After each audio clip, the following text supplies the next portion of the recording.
Good evening, everyone. Hi, Amjad. How are you? Is it warm enough for you, Amjad? Ooh, it's been a warm one today.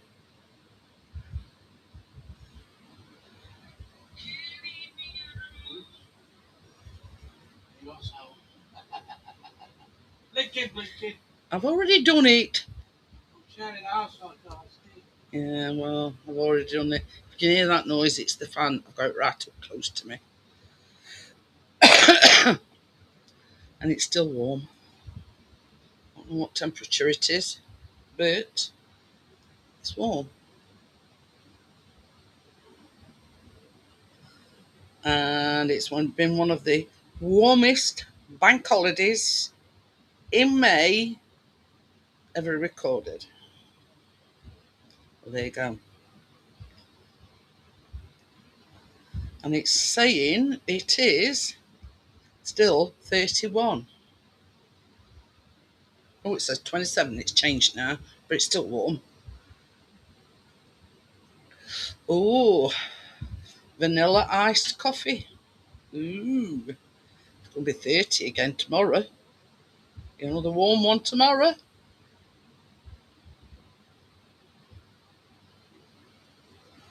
Hi, Bria. How are you? Hope you've had a good bank holiday. Have we all? Are we all surviving the heat wave? It's been a warm one today. Hence the strappy top. I can't come down. I thought I was naked.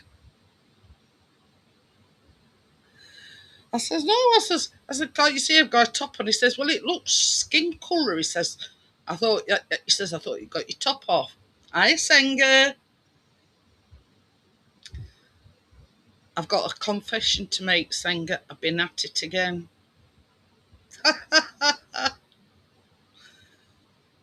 Oh, God. I don't envy you, Bria. Not in this heat. Me and Chris has just been out with, when I say he went out same place as he went to on Saturday. But they took shelter under a tree, and he says he still got burnt. Sorry about that. But yeah, so I've been naughty again. Senga's seen one of the pictures that I've done.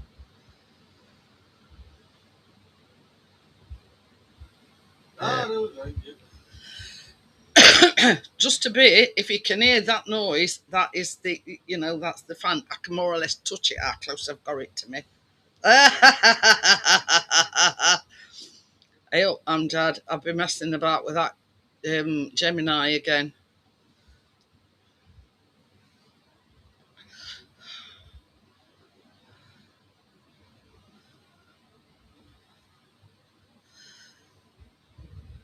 And I've got to laugh at this one.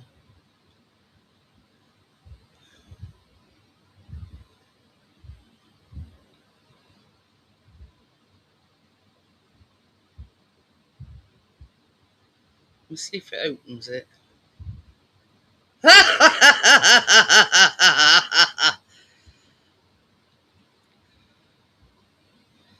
You like that one, everybody? Stuart on a beach with a hanky tied on his head, cigarette in his mouth, and a can of beer in other. So yeah, Chris. Because see, I did one with Richard, and it didn't. It sort of did a bandana thing with Richard. So when I did the one with Stuart, I specified I wanted a white handkerchief on his head, tied with a knot in all four corners. I have flippy floppy.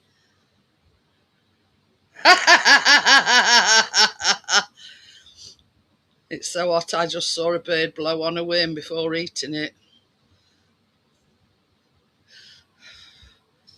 But you see, the thing is as well, Senga, when he's had a cigarette, I partners, he tends to snore a lot more, and he was snoring last night. So that's, well, I think that would cost, he'd had a whiskey.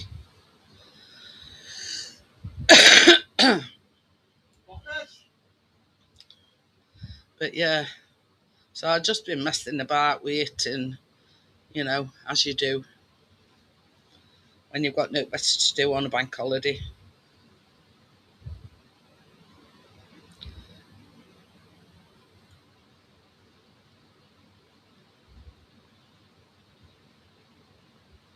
Now, this is the one that I did of Richard, and as you can see, yeah, it looks like a woman's handkerchief on his head. So it didn't generate the thing that I was going for, if you know what I mean.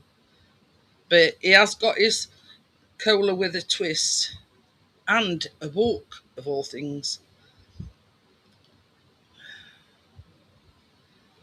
And me and Senga's been sunbathing.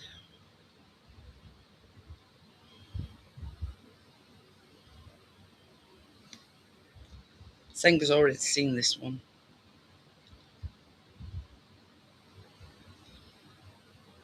Hey, oh, that's first and last time you'll ever see me with Baps at Amjad. I don't know why it's sort of probably deliver it tomorrow. But yeah, I'm there with Baps at, and Senga's got a white dress on, of course. But yeah, and I didn't ask it to do that, you know.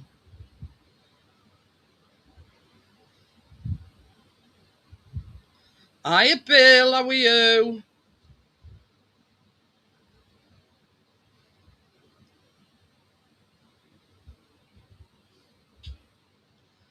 Nah, this one is the guys on the beach soaking up the sun. So I says, it's glad to see you both got, the sun cream on. You don't want to get burnt. And I says to Richard this afternoon, I says, I noticed, I says, you're surrounded by totty. So it looks like Chris is double jointed. He's got a pair of feet and Brisley sideways. Oh. Oh. But yeah, I says it looks like Chris is a bit discombobulated. But yeah, he's sort of like that, but his feet, you can see his feet at side. So either he's got a pair of legs sprutting out his side, or I don't know.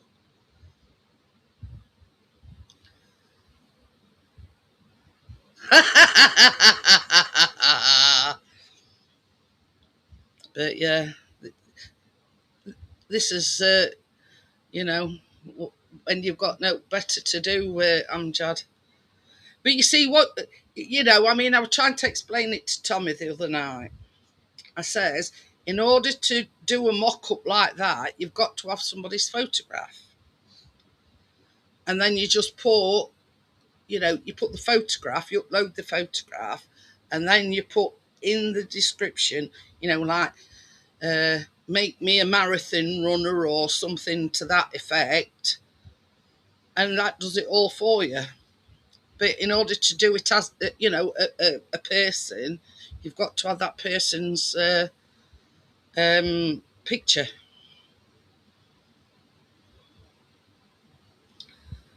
So, but yeah, it's it's hard to explain to anybody, but I think I've got hang of it now. Um, you know,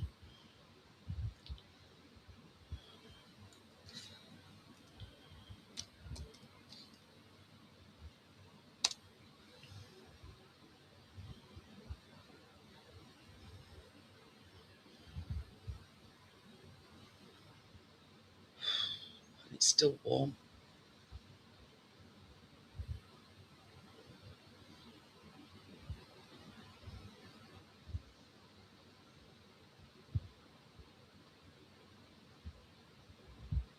It's all right if I'm not talking. I'm just sort of doing something.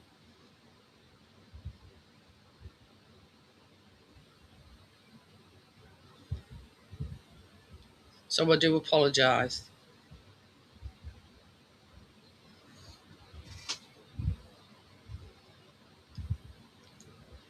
Keeping up with Pickering's one I did was so nice. But yeah, um,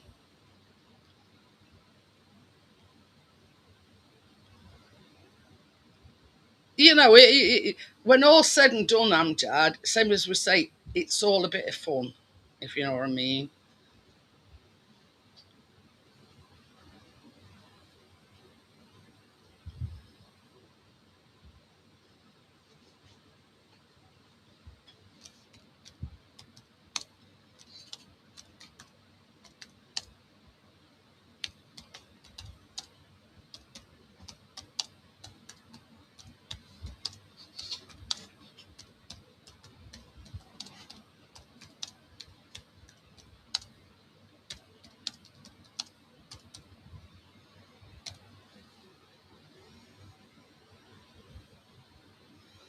But yeah,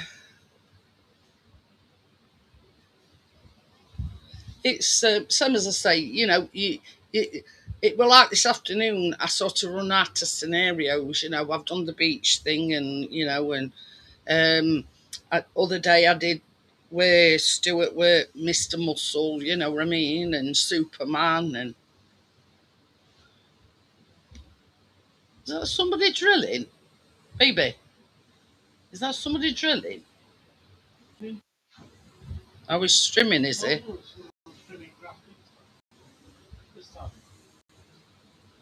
I mean, when you think about it, it's coolest time of part of the night to be doing it, isn't it? Uh, that's what I'm saying.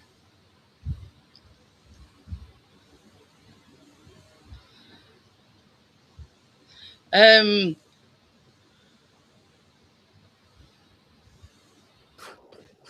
Good evening, Richard. Hello, how are we doing? I was just about to send me a message saying, for Christ's sake, I've been here, hour. I've been at it again. Have you? Bloody hell, In fact, even in this, I've just, this weather, is it not a bit warm for it? yeah, I've just done one while I was talking. I'll let you off. Hello, Senga. Hello, Gordo. Hello, Amjad. Hello, Partnest. There you go, Amjad. I've done one of you. You're just dipping your feet in the Hello, sea. Bria. And it does make the scenes quite realistic, doesn't it? It's scary how realistic some of them are. Bria, where are you there, Amjad? Have you been on holiday somewhere?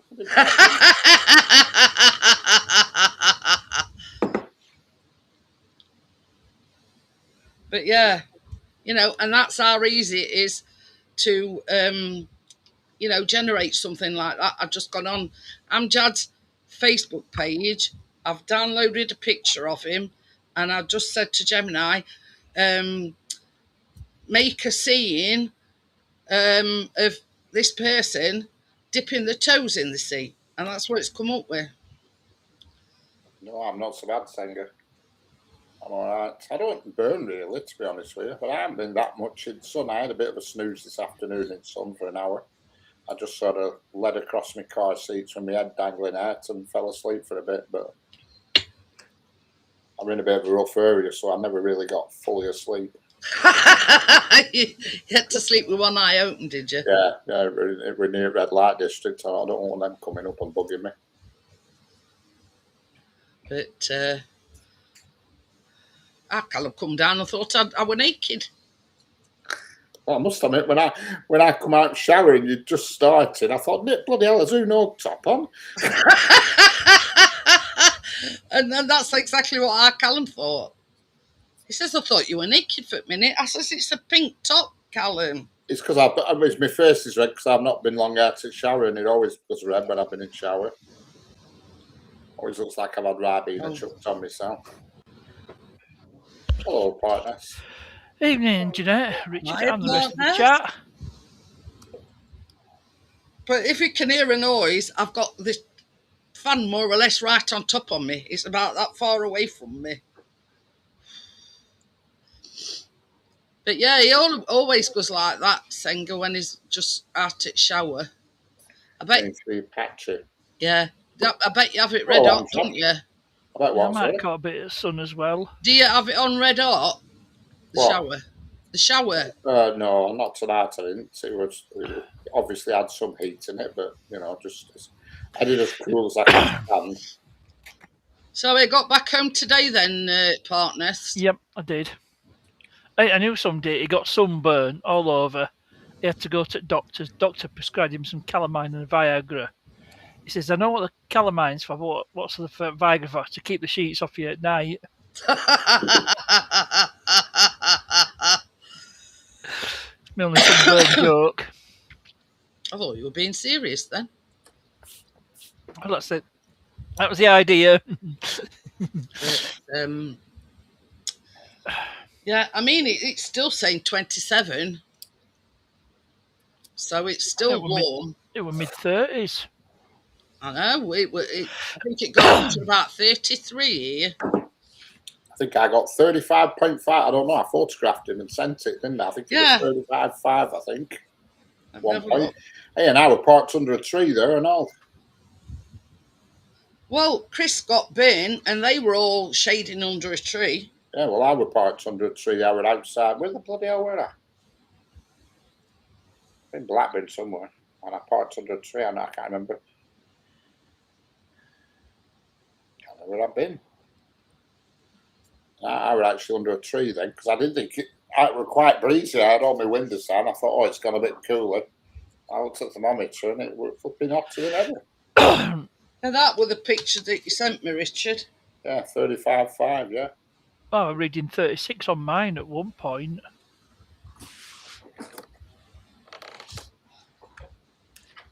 And they reckon,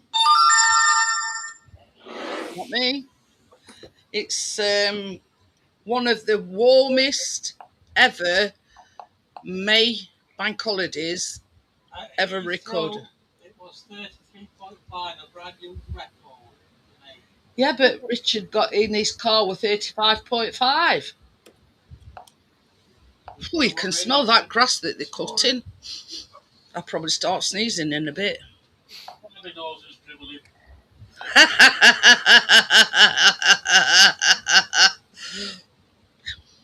But Oh, God, oh.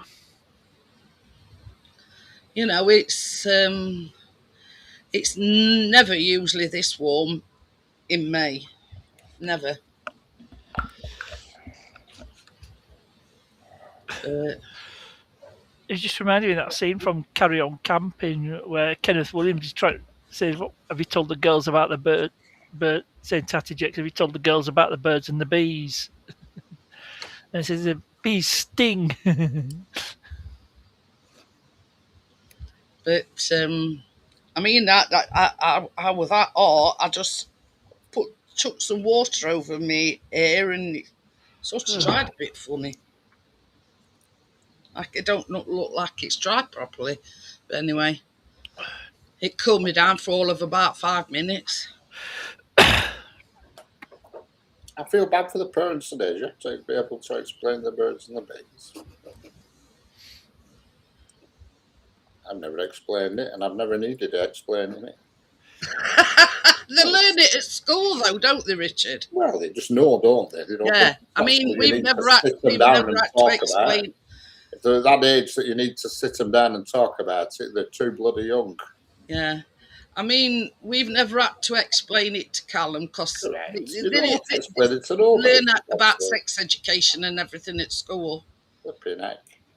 And what they don't learn in the classroom, you know, they learn from other people. Well, it's just natural. In the playground. Nonsense. Nobody needs to tell them anything. But yeah. So damn flipping modern day world rubbish. I've never heard out like in my life. I've got a good one for you, and it ran Good Morning Britain this morning. Oh, it'll be a right corker. Go on. A bloke, I can't see. No, that went on. A bloke got fined £266 for beeping at his friend when he went past. Inappropriate use of the horn. Yeah. Well, police have got nothing better to do. How ridiculous is that? How many people do that nowadays? Everybody does it. Loads of people. Not a lot of bother. I bet Copper, we're only doing it because he hadn't met his arrest quota. But yeah, he got fined £266 for beeping. That's absolute rubbish. At his friend as he went past. Yeah. And that is, that's, you sit there scratching your head and think, and then on flip side, right, this is the flip side of the law, right? 2 young lads have been convicted of rape and haven't gone to prison. Yeah. I'm reading about that. So, and that poor fella's got fined £266. I would have paid that. I'd have said, throw me in prison. Yeah. I mean, that's sort of the idiocy of it. You know what I mean? He's got fined £266 for beeping his horn as he went past his pal. Yeah, they've been convicted and been sent to prison. Now, how ridiculous is that? Yeah, it's bullshit. That's what that is. Yeah. Somebody nearly reversed it to me today. Read a real story. Did you actually watch it on TV, that? What? Did you actually watch it yourself on TV this It were on Good Morning Britain this morning. Did you actually watched it on the telly? Oh, yeah. I've never heard so much. That is just so ridiculous. Yeah. It's just unbelievable. Because it were in the same. They always have 2 people. It's normally like journalists or head of this paper or head of that paper or whatever to give their opinions. And because it was like Ranveer Singh and this bloke, I don't even know who it was. And they always what's your opinions on this or what's your opinions on that? And it was both in the same segment. It's ridiculous. I've never heard out as daft in my life. But yeah. But that's the 2 sides of the law, getting away with 2 lads raping 1 girl. Yeah. And they've started giving people fines around here for parking on curb. Yeah, but that's not an actual crime. It's what? Well, it's not an offence as such, is it? No, it certainly isn't.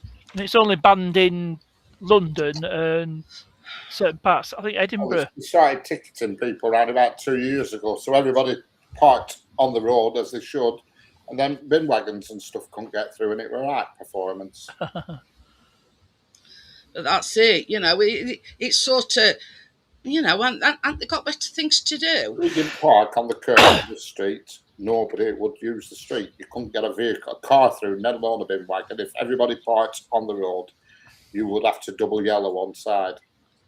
We are getting new prison built in Glasgow. Ooh. So in here, we actually now they've painted white lines on curb to encourage you to actually park on the curb. Now they've put a track on it. It's absolute on a little blue sign at end with a bendy line and a picture of a car. It's bullshit.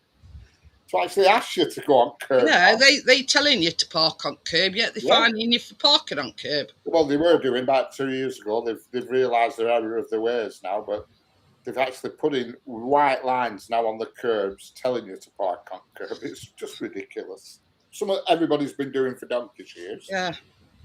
I mean, it's the same with that honking at horn. I mean, everybody does it. You see somebody that you know honk your horn, and then they notice you, don't they? Yeah, they try. Another thing they try and do is if you see a speed van and you flash the car to say, "Look, there's a bloody speed camera." Yeah, that is actually an offence. What's the offence though? Obstructing a police constable Yeah, in the execution of their duty. I don't agree with it, but yeah, it's an actual offence. Possibly prove it. It's impossible to prove. I could just say that's it, yeah. them. You could say, it's easy to sort of flash your eye beams accidentally, if you like try to indicate. It's £100 fine in Glasgow for some streets. Yeah. It's ridiculous. I mean, same as Richard said, that road is narrow at the best of times, and if they didn't park on the pavements, then nobody would get past. It's absolute bullshit. Yeah, but as long as you're not blocking pavement entirely, feeling like partly on it, you can still get past on pavement. That's the way I look at it. If you can get past on a wheelchair, that'll do. Yeah, exactly. That's it.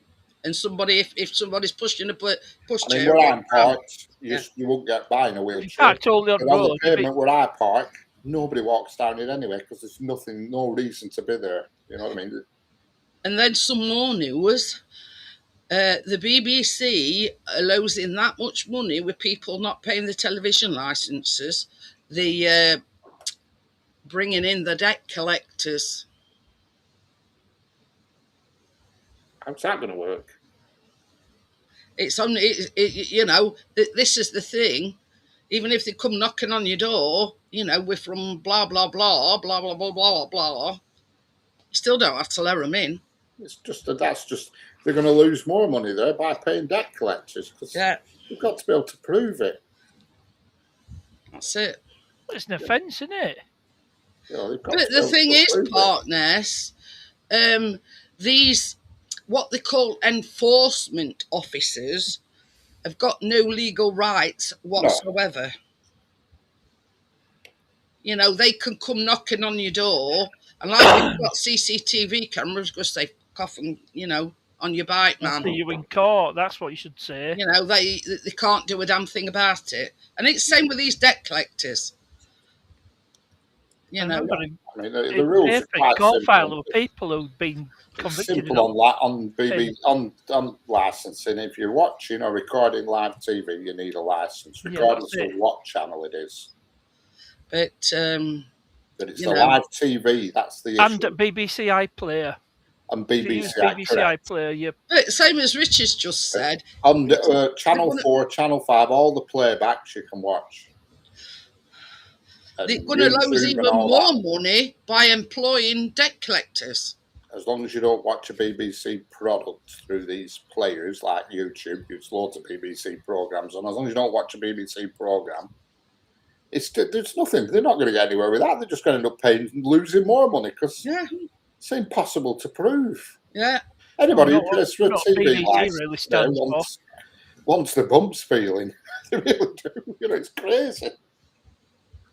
But yeah, that's another ridiculous idea. But yeah, you know what I mean? You don't have to let them in just because they're debt collectors and they flash you a card. No. Once they've stepped over your threshold, then they've got the right to come in. It's just not letting them in. Wow. But well, you shouldn't do, Senga. Same as that. I mean, I'll admit we don't pay ours. Just I for don't the pay fact one that we because never I watch don't need one. BBC. I'm What not for breaking the one? law. I don't need one. Simple You as know, that. yeah, one. Well, we do watch BBC in this house, so No, we don't. I pay it. We don't watch BBC at all. Says they're a load of, yeah, beginning with P. If you know what I mean. Yeah, we got aerial and everything, so Do you watch Emmerdale and Coronation Street? Me, yeah. You need a license then. In the No. eyes of the law, it's live. yeah. It's If you not, got it's if not you just watch it BBC, it's live television. live TV broadcast, Unless it's provided by another subscription service like. But having said that, or, a lot of the time I watch it on YouTube. well, then you've avoided it then. Or watch it on. You can watch it on ITV Player. You don't need it then. Yeah, I mean, it's like a when live we're on- issue, recording Yeah. live broadcasts. That's the issue. But yeah, anyway. But you see, this is the thing, Gordo. They haven't got any legal rights whatsoever, and we've talked about this a lot. They've got no legal rights, and they call them enforcement Like officers. parking tickets. That's exactly the same. When they come Just, knocking at your you know, door, just to if they frighten send you you. a letter, just bin it. Unless it's from your council, bin it. But Only council that can take your house off you for a parking ticket. All these other companies are powerless. God, if I'd paid every parking ticket, I'd have flipping out. You'd amount to thousands. Don't even open the pigs. Straight in bin. that's it. The only ones you have to pay is when it's been issued by a council warden. And they will take your property, and they can do. Well, what they're going to do? Prosecute you for being rude, Gordo? Yeah. No, last time I looked, you know, it weren't a crime at being Correct. rude. Freedom of speech. Yeah, Providing you're not being hateful or abusive, you can say what you that's want. it. You can walk up to a copper in the street and say, I think you're a dick.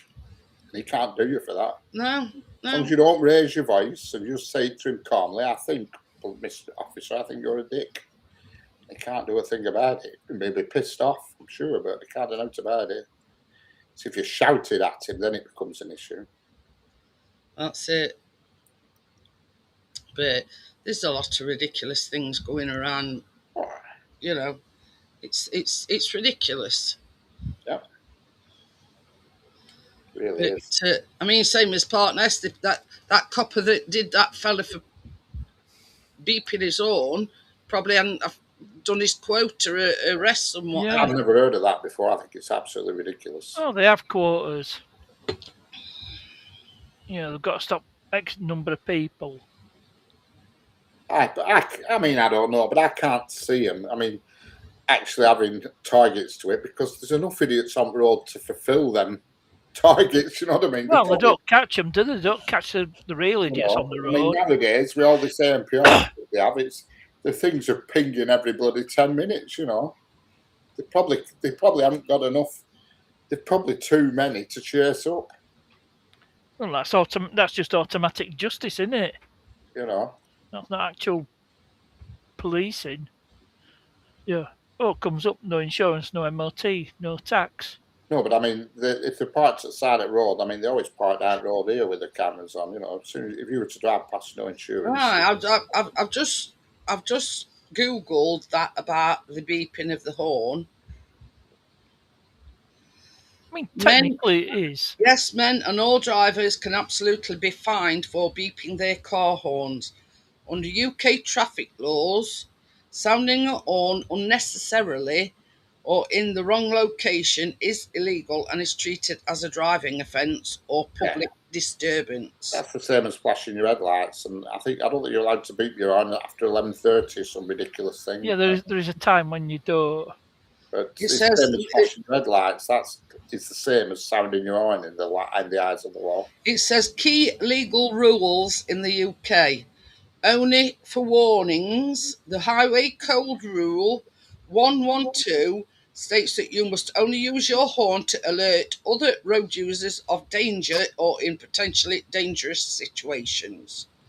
It is illegal to use it to express anger, frustration, or to greet friends. Hey, up, Chris, rack a load of fines up then, you know. Yeah, I mean, there's loads of sort of draconian things that you're not supposed to do that everybody ignores. You know, It it's like says that it's like bloody nighttime. speed limits. I mean, God forbid they're so out of date. It's unbelievable. It's Yeah, ridiculous. it says nighttime curfew in a built-up area. It is illegal to sound your car horn between 11:30 p.m. and 7 a.m. So 6:59, you're going to get arrested. You know, it all wants updating. The highway code book is like the Well, bloody Bible. this It is the wants thing. It says updating. stationary rule. This is when you're stationary in your car.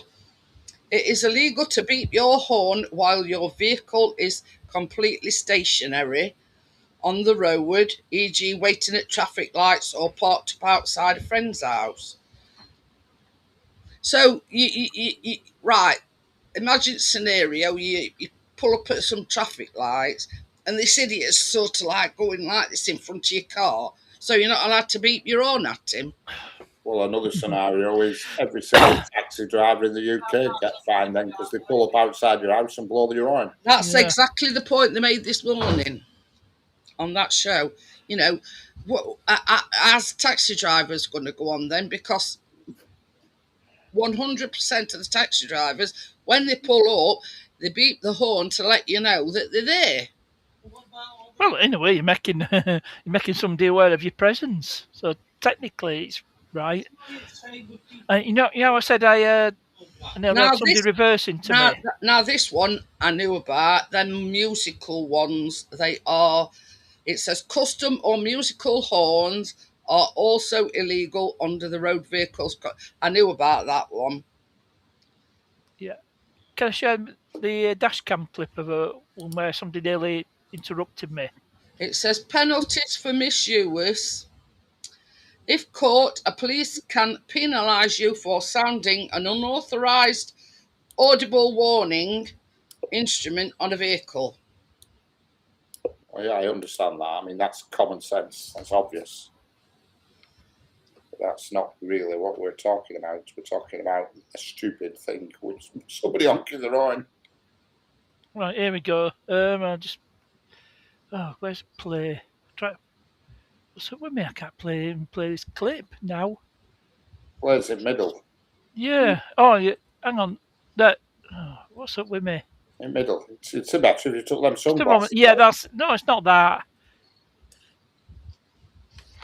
And you're not outside, right? So you. There. Watch that Fiesta. Yeah. Just rewind. Yeah, I but mean, that's the that's not scenario. that bad, though. That's the appropriate use of the arm. There we go. Yeah, that's the scenario where you're warning that person that Yeah, if I mean that's good as that. But to be fair, they were coming out as you were coming around corner. You know what I mean? It's 50-50, is that? But, You you know, reverse that's that Fiesta's moving as you come around the corner. that's the I'd appropriate have stopped use and let of them out. it. Yeah. In fairness, Yeah, but the person that were reversing was clearly not looking behind them. no, but you did come. You know, they were already moving as you were coming around the grassed area. Well, you watch where you're going. You don't just reverse without looking behind you. This is the thing. I Yeah, mean, but Mary the next point is, door. they were on their as- way out before you got to the scene. You know what I mean?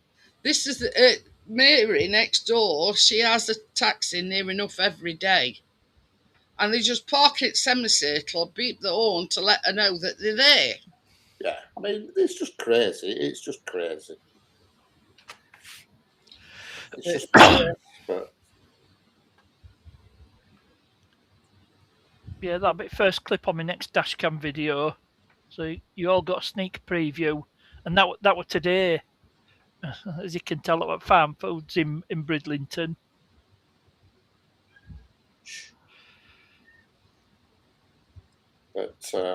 yeah, they do. I mean, they do that here now, saying, not that I've had a taxi for yonks, but they text you, they send you a text saying your car is outside and all this shit. It's all that Uber shit now, but.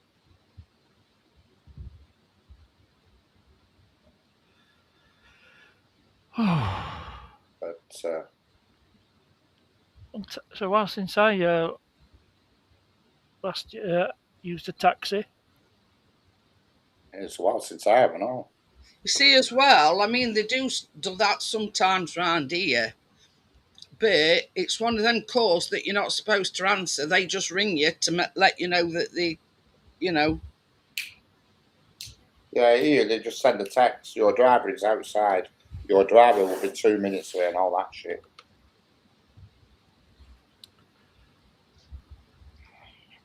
But I must admit, it's over a year since I last got in a taxi, I think.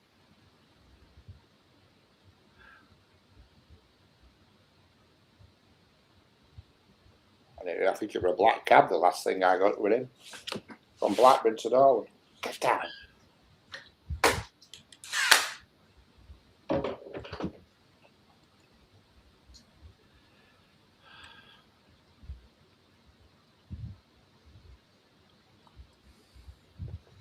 But same as I say, nearly every single person does it. Yeah. I mean, it's a long time since we've had a taxi or Chris has had a taxi.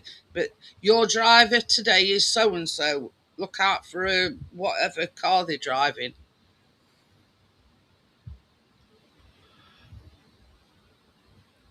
Toyota Prius is a popular choice for taxi firms. Oh, yeah. It is here new enough every single one. Now we've got one firm now that's using Teslas. Well, So- they have a decent range, don't they? Yeah, I saw them yesterday. They've changed all their cars to Teslas. Oh my God, they must be making a killing. No fuel charges. Yeah, it still costs money to charge it. You know, a lot less So than you're still fuel. paying. It's a lot less than fuel, though, isn't it? Well, I don't know what electric bills going up. You know. Unless you've got your own solar farm. But yeah, you know what I mean. I mean, when we were coming back on Friday, we seen no end of Teslas. You see, electric cars are everywhere now, and everybody says they won't take off. Well, they will. There's no doubt about it. Yeah, They're freaking everywhere now, and they will take off. It's going to happen, whether people like it or not. I mean, it's a no-brainer. You know, but it's never going to replace internal combustion engine completely. Not completely, no. But I think they've got the place. I won't deny that. I'm not going to say there should never be electric cars, because that's ridiculous. They have the uses. If you're just running around town. I mean, even in states, the doing these driverless taxis. They're going to come here without a shadow of a doubt. We're going to get them. Now to sure. I've looked at them on states, and every single one's same model of car, and I think, why is that? Why is that? They're all Jaguar E-Paces. Why have they selected that particular model, I wonder? I mean, it has had its hiccups along the way. Yeah. But yeah. I've watched millions of videos on YouTube with them, and it's well freaky. I mean, you imagine, like a lot of times, same as I say, it's ages since we had a taxi. You get into a taxi, you automatically start a conversation with the driver, or sometimes you do, sometimes you don't. But can you imagine sitting there talking to yourself? Well, no, but I mean, I think it might be AI. It wouldn't bother me at all. At least you don't have to talk to them. You can just sit there and. Well, that's it. Do you want? You could even have a laptop and put some porn on while you're traveling. You know what I mean? It's just you could do. What I'm saying is, you could do what you want. God, I'm hiding from exercise. I'm in the fitness protection program. You know what I mean? I don't mind. I don't mind them. Well, not that. If I needed a taxi, it wouldn't bother me whether it had a driver or not.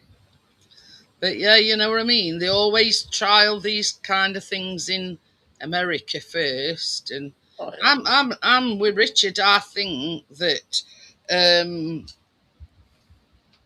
sooner or later they'll be here. Well, every time we get something new here, everybody says it won't take off, and always the opposite happens. It does take off. You know what I mean? It does. You know what I mean? It's like these electric wagons. They're going to come into them. Electric wagons that run off overhead cables. That's going to happen on motorways. Is that sure? Right, Stuart. They've got it in other countries now, where these electric But you wagons. see, I mean, I Or don't. you could I have don't. something that's embedded in road. Well, I the don't- ones that have been on trial have been overhead electric, like a trolley bus. And when it comes off the motorway, the thing retracts and it returns back to a normal engine while it's in the I'm town. going to say I It don't. comes back on motorway, it picks up electric. You know, Well, I don't just think it- understand it. You know how it operates, but you know what I mean. I think sooner or later they're going to come here. Oh God, yeah, they've been in America. It's not something new in America. They've been around for yonks. Yeah. They started it in that city with cable cars, with cable underground. What's it called? Where they're all dragged round on cable. San Francisco. Yeah, that's where they first started. Well, call them streetcars, don't they? Yeah, they're just the trams that are dragged around with a cable under tarmac. You know, and that's where I think they started in San Francisco. But I've watched loads of videos, and it's always the same car model for some reason. Don't know why. They've got rotating things on them, spinning on all corners, like sonar things, and a big thing up top spinning. Ah. Is that to pick up signal of where they're supposed to be going then? Or I don't Well, know. it's just so they can see what's around them because they park perfectly every time. And you know, it's like these cars now that park themselves. They do a better job than human beings, and they do it first time. Stuart said they trialled driverless trucks a couple of years ago on the M6. Yeah, I've never heard about the driverless, but I've certainly seen the electric ones. Not on the M6. I've seen them abroad though, where they're actually using them now. You know, they have the dedicated slow lane, and they've put an electric cable above. The truck at the front had a driver, but the rest of the convoy didn't, and just followed the truck in front.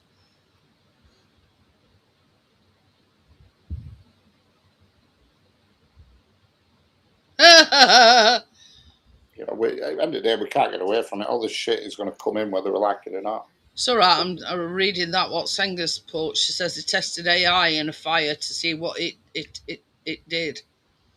AI in a fire, how does that work? Well, it obviously didn't read Isaac Put Asimov's a load of novel people in a about room robots. and a fire, and it says every time it saves itself and lets people die. What? Skynet is happening. But you know what I mean? This is the thing. I Hello, mean, Stuart. it's not a living being, so how can it save itself and let humans die? That's sort of defeats the object of, I don't know. These things all come in. What'll definitely come in is like there's loads of technology that's just going to steal people's jobs. That'll definitely come in. I mean, look at when they were, you know, we had vinyl and they were saying, oh, CDs is coming in and blah, blah, blah. You know what I mean? And people didn't think they'd take off. Oh, yeah. I mean, the robots will definitely take off. I mean, all these car factories, it will be 90% robots now just for a kickoff. Well, that's it. But, you know, that is going to come into loads of other factories where everything's robotic. I mean, they had robots at Crown Paints when I was there, but all they did was stack paint and wrap it. You know what I mean? So, but the thing is, I mean, you imagine how many people are out of work because they bought the robots in. Hi, Gary. Gary. Gary's put, yeah, that was my observation, Gary.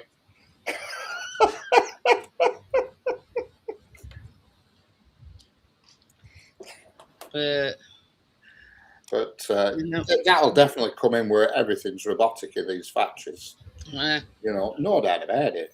It's already here. I mean, I went to a place called Telegraph House in Manchester years ago where they printed newspapers. And there weren't a human being there. Everything was done by robots. Yeah. You know, they were just these little machines floating around doing their own bit. And they even parked up and a thing popped up and charged and another one had come out. I mean, they loaded wagons and everything. I mean, I know now people don't read newspapers now, so times have changed. You know, I mean, you think, I mean, like the car industry. It has been They- robotic for years. Yeah, I was going to say they've used robots. Toyota were the pioneers of that. You go to that Toyota plant down at end of the what is it, A500, and Derby. yeah, and you go in there. I used to go there 3 or 4 times a week, and I had to park on a special bay that was non-robotic, because all the rest of the bays were controlled by robots. I always had to go on the same. It was Dock 71. I always had to go on Dock 71. It's the stuff I was doing in Stillages. But yeah, you know what I mean? It's human beings in there. Everything's done automatic. The thing is, I don't know much about companies and whatever, but the price that they're paying for the robotics, are they saving money by using robots instead of human beings? Yeah, obviously. It's a no-brainer, isn't it? Yeah. A robot doesn't need feeding. It doesn't need time off. It doesn't need sick day. It doesn't need shit. I'm going to say, don't need to go for a piss either. A robot won't sue you if something falls on it and hurts its leg. You know what I mean? Robots. But yeah, you know what I mean? For a company to go fully robotic, that's what I'm saying. You know, it must cost them millions. Oh yeah. You know what I mean? In no time. You wouldn't get the money back. And God only knows what it must be like at that Toyota plant, because it was like being in some of the outer space when I went, and it was 2005 when I used to go. Stuart says it only takes 3 days to make a car or a van. You go to that Toyota factory, sometimes out less than 3 days. I'm going to say, I think one rolls off at production line every so many seconds. Correct. I remember one day they ran out of bonnet catches, just a little bit of metal in a bottle. All they were a twirly bit of metal, and they took them somewhere in Chorley, and an helicopter picked it up, the thing of bonnet things, because it was such a cost to stop the production line. Yeah, and come and got it, because they wanted me to take it down, but I said, this is crazy. This one stillage on a flipping wagon, you want me to drive all the way to Derby? I said, why don't you just put it in one of cars in bags? And they said, well, you're not insured to drive pool cars. I said, oh, this is madness. And took it to Charnock Richard Services, and somebody took it off them, and it went in an helicopter. But that's it. You know, this is what I'm saying about relying too much on, you know, I mean, it's like technology, you know, yeah, that little piece of metal was holding the production line up. Correct. They weren't relying on technology. That was somebody who made a mistake and didn't order it. It weren't technology's fault. But yeah, I mean, I've seen that Toyota factory that you're talking about. Yeah. And it's like the shell, after it's been like not pre-sprayed, what do you call it, undercoated or whatever, you know, and then they dip it in this thing to actually paint it. Right. Then it goes straight onto production. You don't dip them. It is sprayed by robotic arms in a spray room. Well, anyway, I mean, I don't really know. I've watched the whole process. I've been in there millions of times. It's amazing. It's absolutely frigging amazing. And they stop every day for 2 hours while human beings do maintenance. They go around and grease stuffs and anything that needs looking at. They stop every day in the afternoon. It used to be 2 till 4 every afternoon when I went. The place shut for 2 hours, the machinery, and they went round and greased stuff and fixed. Well, I mean, it's like everything else, Richard. You know, it's got to be maintained, hasn't it? And if it made a bad car, they got crushed. They didn't get pulled apart and reused, got crushed.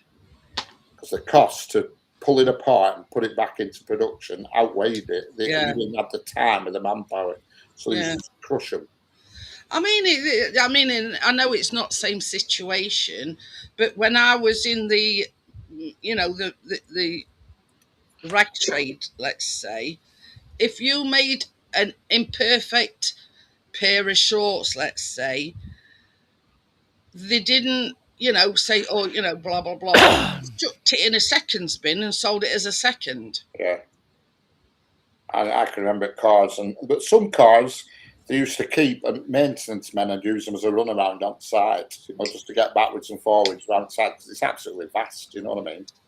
The same as you said. Has its own road leading into it off the A50, you know what I mean? It's called Toyota Island, the roundabout. Yeah, I mean, it's like I know it's not the same kind of thing, but in the rag trade, you've got to pay somebody to unpick everything, to rectify your mistake, and then you've got to put it back together again. And it's just easier to chuck it in a seconds bin and sell it as a second. They used to just crush them, because when they leave, a brand new car leaves, it just has steel wheels on, and then it gets its alloys when it gets to dealership, because people get different options, you see. Yeah. So they all leave with just rotten steel wheels on, you know what I mean? It's only if when the customer... They all come off that production line. There's bog standard, whatever. Well, yeah, obviously there's different models and specs. Well, yeah, but I mean... The alloys are one of the last things. They'd make so many, I don't know, let's say Toyota Celica or whatever, they'd make so many of them. And then, I go and, what I mean? They don't sort of... Yeah.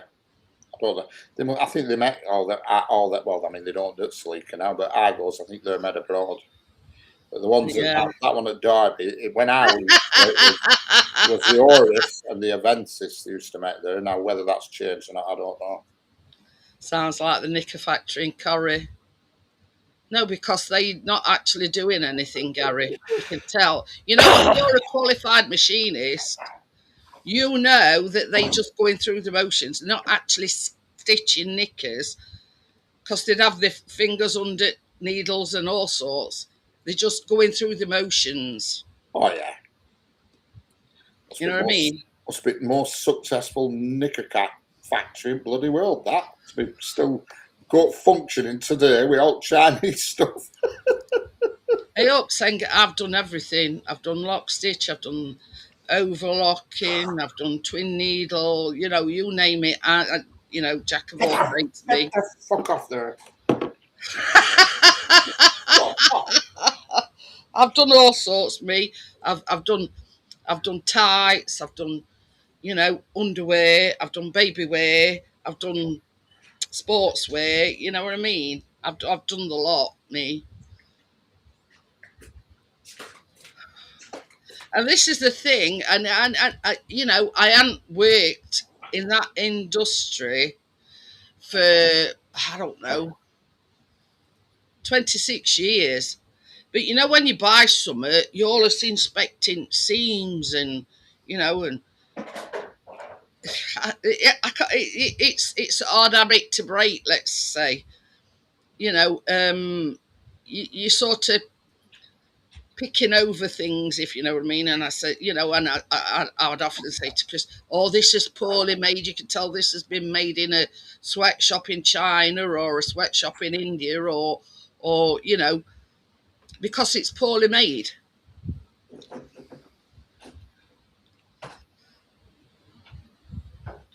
But you know what I mean? And I don't know why I do it, because I haven't been in the trade for about 26 years. But it's something that, I don't know. I do it automatic. But,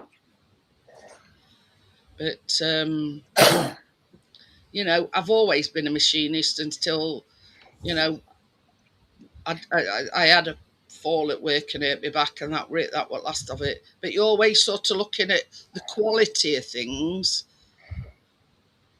and you can tell just by looking at them what's been made properly, as I call it, or it's been done in a sweatshop in China or India. Yeah. In the 60s, they made Avensis, and then in the 70s, they made the new Avent. Is there a joke coming in here or what? But see, right from leaving school, saying that will be only job right up until the year 2000, and I had this accident at work, and I hurt my back, and then things went downhill from there. They gave me a CT scan and found out that both my knees were knackered. They were funny with cars when they made cars. I mean, they've probably mastered it now, but the car were entirely made by robots, but yet the exhausts were all made by hand. They couldn't get a robot to make the exhausts. They've probably done it now, but back in 2005 when I used to go, all the exhausts were made by welders by hand. Yeah. You know, because they were all made at the place. Well, the place that's all, you've heard of Walker Exhaust. Well, that's owned by Toyota. You know what I mean?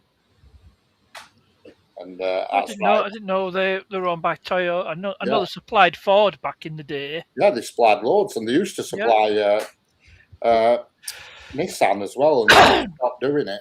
I remember I had a Ford Sierra, and I had to have the entire exhaust replaced. I went to Quick Fit, and they fitted a Walker one. They said that, and they told me that's what they supplied Ford with OEM exhausts. So I'm basically getting an OEM exhaust for a fraction of the price of what it costs for genuine Ford from dealer. They were called Walker Tenneco, and they were in Rose Grove in Burnley, and then Toyota took them over, and they started making the panel parts then. For the cars, you know, the wings, the doors, the roof, the floor pans, and everything, even the suspension arms and every single bit. You know what I mean? Small world, isn't it, Stuart? He says his mum worked as an overlocker in the 60s for M&S. But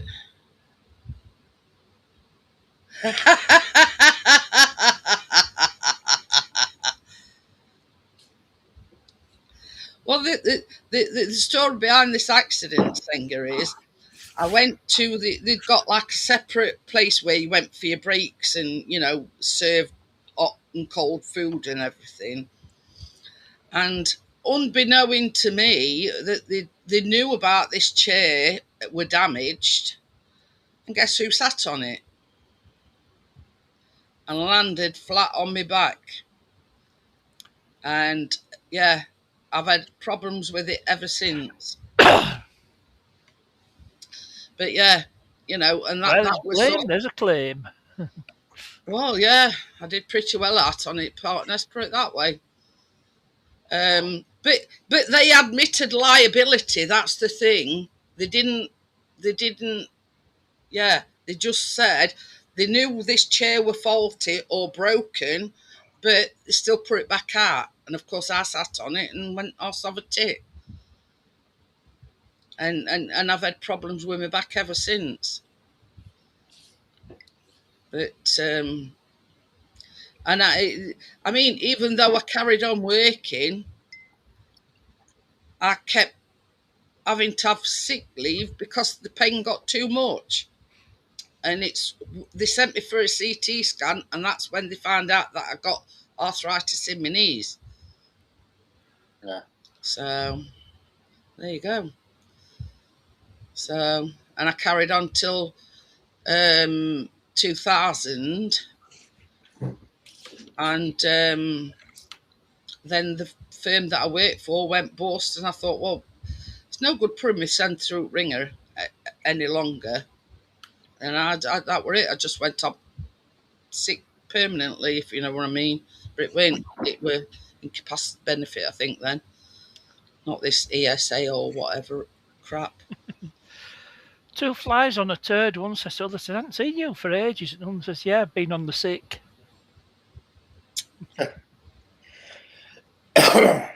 Ooh, whatever one of them is. Yeah. Coal turner and a gas spinner. I'm not sure what one of them is. Well, those are dying trades. But you know, it's and you try and find in this country a factory where there's machinists. You will not find one at all. Yeah, because it's all been shifted to China. Yeah, they've I mean, that's one of the reasons why we got made redundant from this sportswear place, because they were shipping it out to like clothes and things, you know, clothes and stuff. Yeah, they found that they could get it made abroad cheaper. Yeah. But I look at it this way, you know, the quality that we put into their garments, they won't get that kind of quality, you know, either in India or China, or you know what I mean. Well, you know, they managed to maintain quality. That's why they can make it cheaper because they just, they're just ploughing them out, if you know what I mean. Yeah. I mean, it's same about miners and whatever around here. There used to be tons and tons of pits around here. I don't think there's even one now. I'm not sure. No, they're all gone. I think there is one or two somewhere, but there's not so damn many. I mean, there might be some dotted about, but Like clothes, I don't think there's any clothes places, but there is still fabric places. But the only one I can think of is in Wales, and they make car interiors for lots of different car Well, companies. for all intents and purposes, it's gone. You know, yeah. so they make the seating for Bentleys, aeroplanes, and all sorts of shit. You know, and that's like, handmade stuff. Is that? I mean, the only machinist jobs you can get nowadays are such places as like DFS that are making the covers and everything for the sofas. That is the only place now. Most of the sofas that they sell are all from abroad. They're cheap crap from abroad now. Settees, you can carry a settee around easy, good one, you can't pick it up. Hi, Tommy. Hi, Tommy. How are you? Hello, Tommy, how are we doing? I mean, it was like Chris used to work for DFS. Yeah, I did it for a bit. I fucking hated it. What does it stand for? Dopey fucking shit. Yes. I was going to say. Well, SES, that's shit and crap specialists. I only worked there for a month. I were working through agency delivering. It was a freaking nightmare. I can remember trying to get a 3-piece leather up a lift in Clayton Brook near Preston in a bloody lift on Christmas Eve. I weren't happy. Oh, God, trying to ram it in this flipping lift. But, Chris worked I think he started off as a cleaner, on shop floor where, all bits, anyway. So then, he worked for agency first and then he got offered a permanent job. And hey, Gary, how are we doing? Oh, yeah, I remember it now. Gary, he got offered what they call a runner, which is like, can you get me a tin full of tacks or I don't know, anyway. A light bulb repair kit or some skyhooks. But anyway, it's what they called a runner, and you had to go to, place and, can I have X, Y, or Z? But there were these young uns, and they were taking, talking to him like shit. And Chris says to him one day, he says, look, manners don't cost anything these days. He says, somebody your age, talking to somebody like my age like that, it's not acceptable. Right. I don't know. And he left. And when they wanted to know why he'd left, and he says, I'm not standing there, he says, for somebody half my age to talk to me like shit. He says, and I told him at the time, respect costs nothing. Horrible place to work. I hate it, absolutely hate it. I did it for 3 weeks, right up till Christmas. And it was horrendous. They're not a very nice company to... They used to get bonuses. They're full-time workers. If you delivered a suite, they used to get a bonus. £50 bonus on top of their wage for every successful delivery, because people buy suites nowadays and they don't think about the size of their house and doors and stuff, and they don't think, oh, that's a nice big suite, and so they just order it and they don't even give a thought to getting it in-house. So we trump them in, and they used to get a bonus. I didn't get it because I worked through age, so I got no extra. I remember we went to one in Blackpool, and it were an elderly couple, and it were a leather suite. And Guy, who are we, you're only a young lad, he said, we're getting this in here, I'm not losing 50 quid. And we're ramming it in through vestibule door, and flipping handle on vestibule door, ripped sweet right down back. Right down back. Ooh. And he says, they're never going to move this pig. He says, just get it against wall, because they wanted it putting against wall. And 2 armchairs. He said, they'll never move this in a million years. And it was a bloody heavy leather suite. So they got a suite with a big rip down back. 50 quid. I mean, this is another stupid rule that DFS got, and this was coming up to Christmas. Baby, can you put me some ice and some lemonade in that, please? And I'm going to need a refill From myself. hey, No, no, no. He took it upstairs, didn't he? did he? Yeah. I didn't know.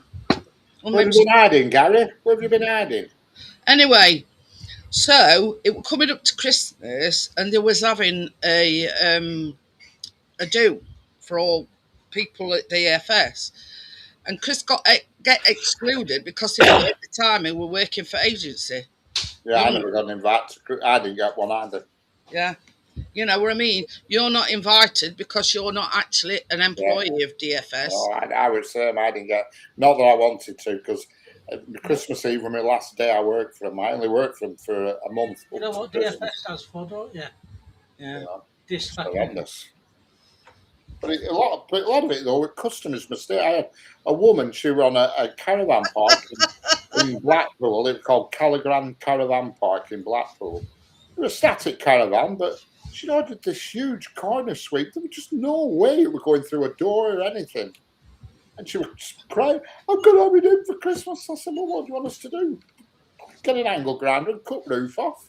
That's it. You've ordered it." They don't think when they're in shop, they don't think of getting it into their house. They just think it's going to appear. Because if we couldn't get it in, what they used to do is get joiners to go and take a window out and pop it through a window if they could. And they got the bonus, plus they pay, and they got but they took the bonus that the delivery driver should have got. You know.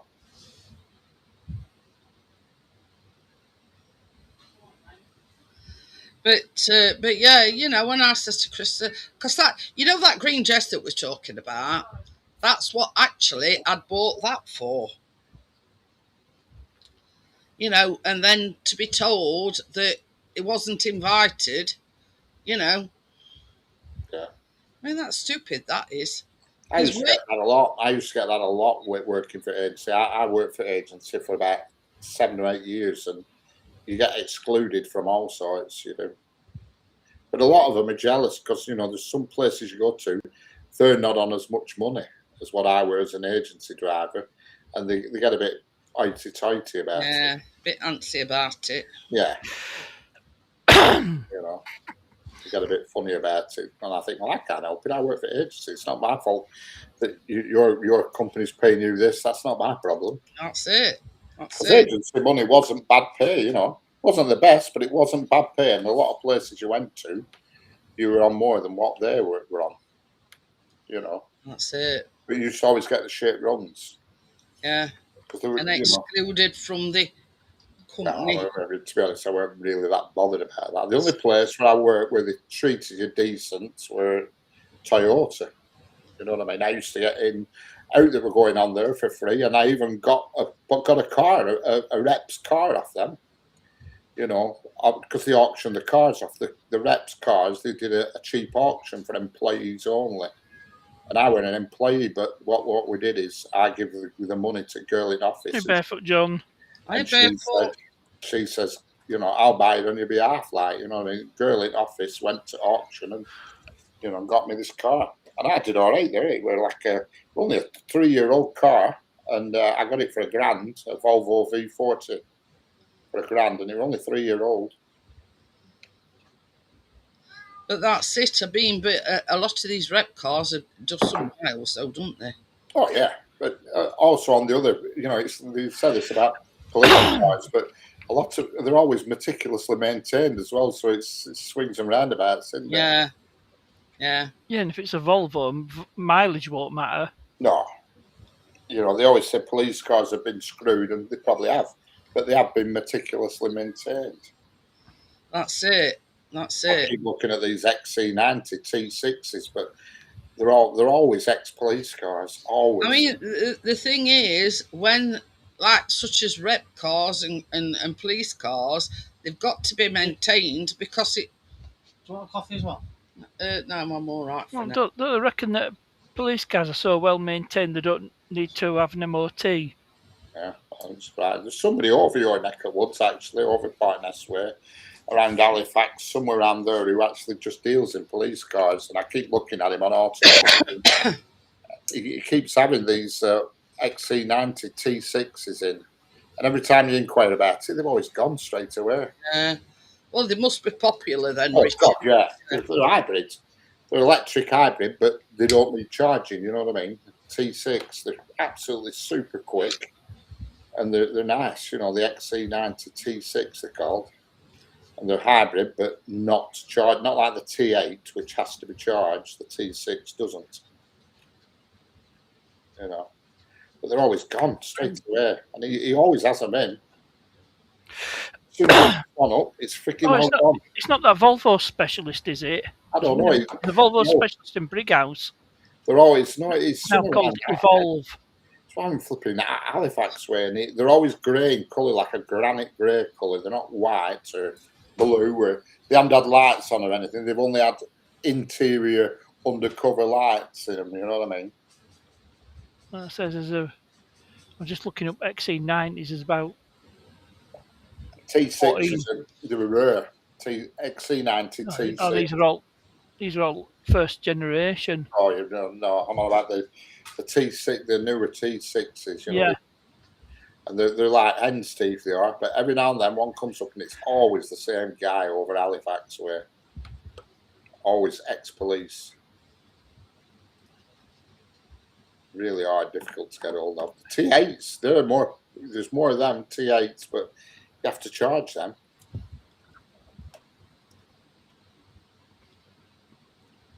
Hang on. It's all right. Oh, that's more like it. Gordo's sent me a reel. I'm looking at XC90s below $5,000. Or you won't find one. They're sort of around 10 to 15, 10 to 17 grand, I would imagine. These are usually around 14, 15 grand, the ones he sells.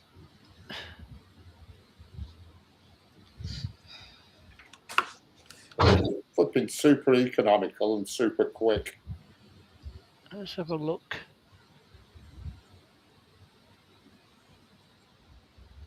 A bit random. I love my Ford cars. Yeah, I've had a lot of Fords, go. In the old days, my God. Cortina, you could change flipping timing belt at the side of the road on one of them things. Oh, yeah. But Pinto engine. They didn't damage either. You know what I mean? If they went, they didn't wreck your valves or out. You could just pop non-interference engine. Most of Japanese engines are like that. I remember mine. I was a power washer. I'd have thought. Outside. Oh, look at my T-shirt. I'll show you the back of it. It's Mark IV Cortina. Well, one for Simone if she's watching. Can you see it? Yeah. Mark IV Cortina. I used to have one of them.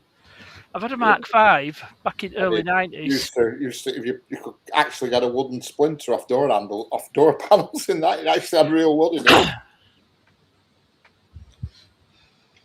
For a gear it were. There's a B5 here for 25 grand. A what? There's a 2-litre B5. Yeah, no, it's a T6. That's a Euro 6. Let's have a look. No, that's a D5. Yeah, there's loads of D5s. Yeah. It's a T6 that I want. That would be my choice. Oh, there's one here. Is it a grey one? No, it's not. It's black. 64, just over, shade over 64 grand. Oh, yeah, that's a bit out of my price. Yeah. Knickers. Gary's on the lookout for a transit van. Yeah, I've had. There's a T6 here in Huddersfield, just shy of 14 grand. Is it him? I bet it's him selling it. I bet it's what's the description? Is it ex-police? I'm having a look. Read full description. It's a 2015. It's got 65,000 on clock. Well, that's a bit low for copper, that really. I don't think it's police. There's no mention of police.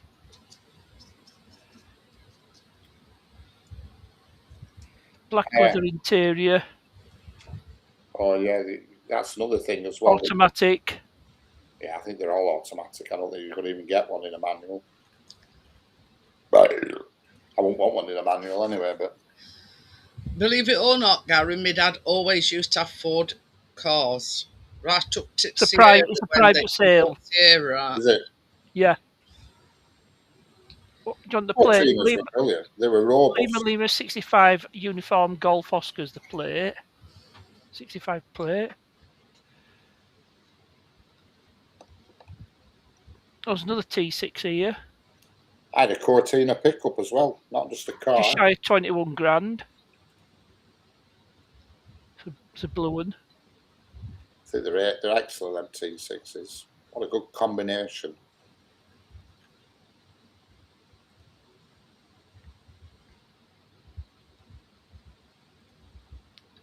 That's got just over 80,000 on clock.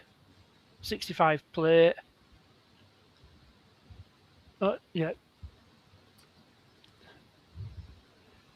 2 litre petrol. I always remember Cortinas. Everybody bought a Cortina. First thing they did was rip that bloody awful VV carb off and put like a Weber on it or something. Used to have them VV carbs on with automatic choke that used to come off when water went wide. Oh, they were always a problem with I think they're called variable veranda. automatic chokes. I think the carbs A lot of people just fit a manual choke. Yeah, well, that's what everybody did. Everybody I know used to take that off Did it with Sierras. and buy kits and just. I think they were called variable choke conversion kit. Bloody There's awful. any more T6s. There's a T8 there, but that might be a bit out of the that might be a bit out of the price. I like T8s, but I just don't fancy having to charge the buggers.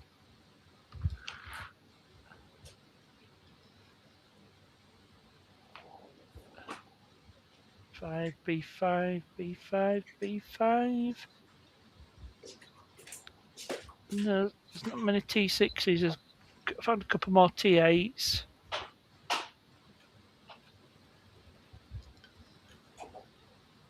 T8. Oh, there's another T. Oh, that's a bit out of the price range. T6. that's that one in just over 64 grand. How much? Hi, Ollie. How are you? Where you been? We haven't seen no Tonya recently. Got to be fairly new.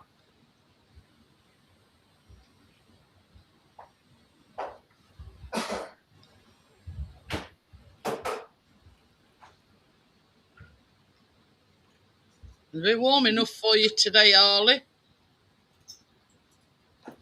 Would imagine so with job that you do. Well, we're not today, bank holiday.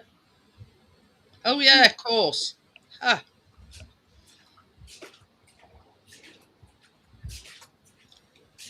Tommy were only asking about you the other day if we'd seen you, and I said we haven't seen him in ages.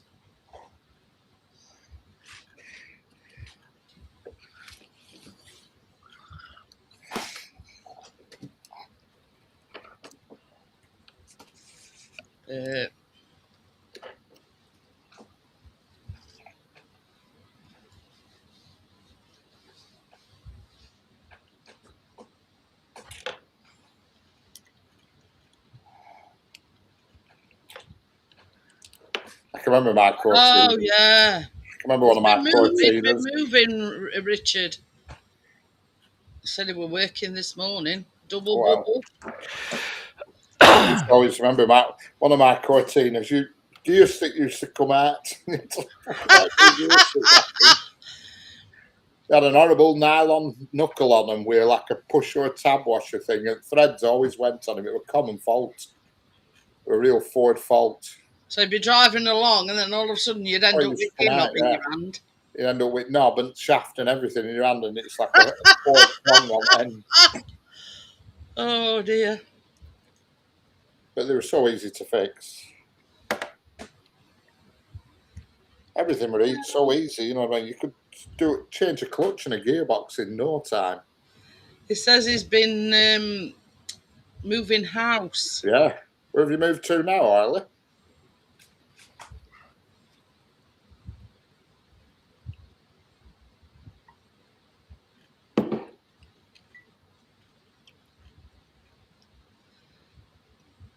That's no good then, Ollie. I won't work on a bank holiday. Yeah, no double time or no worky. That's what I'd be saying.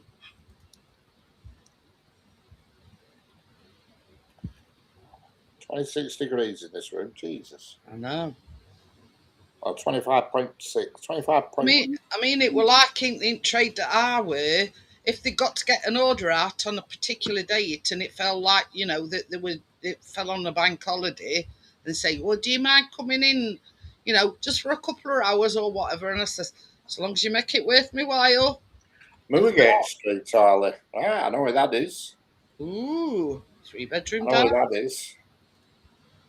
Daughter's boyfriend, he lives down there. He lives on a funny little street off Moorgate Street. It's something like Farrington Close or something.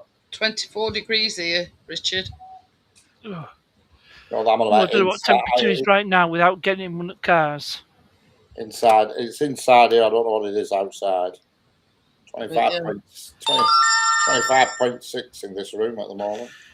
Yeah. Yeah, so Here. No, that's outside the window. It's on your phone. It's the outside temperature. I'm on about in this room. I don't know well, what, as you said, on Stuart. phones, it's what you predict the weather in temperature, not the actual California temperature. decide. But you can't say where he lives now in case the police are monitoring. 3-bedroom house, Arlie. You're running out of space. Tesco Close, right? Yeah, there's always a Tesco close by. Me neither, Stuart. It sounds like a street name, Tresco Close. I live on 69 Tresco Close. It's just said Moorgate. Moorgate Street. Don't be revealing your address. I mean, I for one, I don't even know where it is. I think there's only Richard knows where it is. Yeah, I know where it is. But I'm yeah, not in any danger of any of us rocking up at his house. I'm with Stuart on that. If you don't offer me double pay, I ain't working. Problem is with a lot of places now that it's not an option. That's it. But anyway, If they say we don't the bank holidays, we don't the bank holidays, and you say, well, I'm not working, they'll say, right, well, goodbye then. You know what I mean? It's the world has changed, unfortunately. Lots of places, especially these that are owned by other people, if you know what I mean, they don't honour all that shit.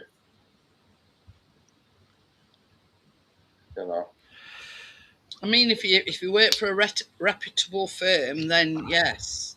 Well, it depends. It depends what your holiday arrangements are. I mean, as long as you get Tesco is closed. No, it's not a spelling mistake. I know where it is. If you work for a company that you may have to work bank holidays, but as long as you get a good holiday amount, the right amount of days, it doesn't matter. You know what I mean? I know somebody who worked today. He's a bus driver, but he still gets. I mean, that's different, isn't it? I mean, they do offer a bus service, but it's like a Sunday service. He said, I'll have the booze ready, just let me know. Are you having an housewarming party, Arlie? Quite big houses on there. Have you got a driveway, or is it one of them with drive, Arlie? It says he's self-employed, so he gets paid by the day, not the hour. All right.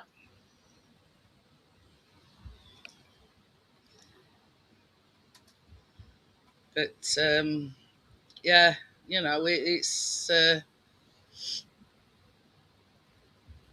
Gary. Gary's not Santa. That's Johnny. Is it in Blackburn? But yeah, Gary's not Santa. Johnny's Santa. Oh, there is a Tresco Close. What There you go. But it's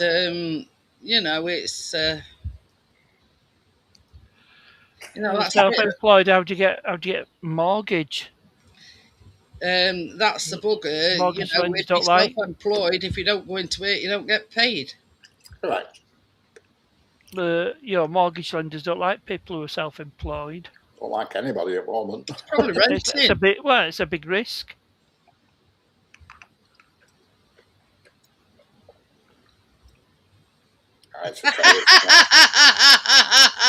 Johnny in the house. I've See been that, a top chat all that- this time. No, I've he's seen Johnny. he's getting them mixed up. He thinks Gary's Johnny. And I Yeah, said, you get it mixed up there, Ali. Gary's Gary and Johnny's Johnny. Johnny's not here. Gary's here, but Johnny's not. Johnny's not Santa Claus. Sorry, Gary's not the one with the white beard. God, you're getting me mixed up now. The knickers. you Gary go, won't have a French Yorkshire accent. private landlord. Told you he won't be. Yeah. He's an Ulsterman, he's Gary.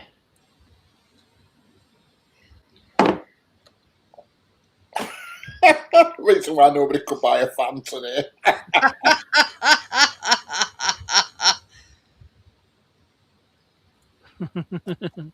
Oh, he'll try get it for notes, Stuart, if he could. But yeah, you know what I mean. It's a case of if you're self-employed, you've got to work, can't you? If you don't go into work, you don't get Yeah. paid. Easy as. But at least you're working, Ollie. You know. Yep. You know you know you're doing good.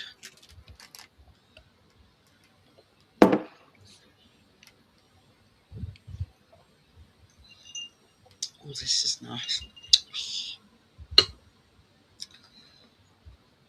But yeah, you know what I mean. He's still looking partners.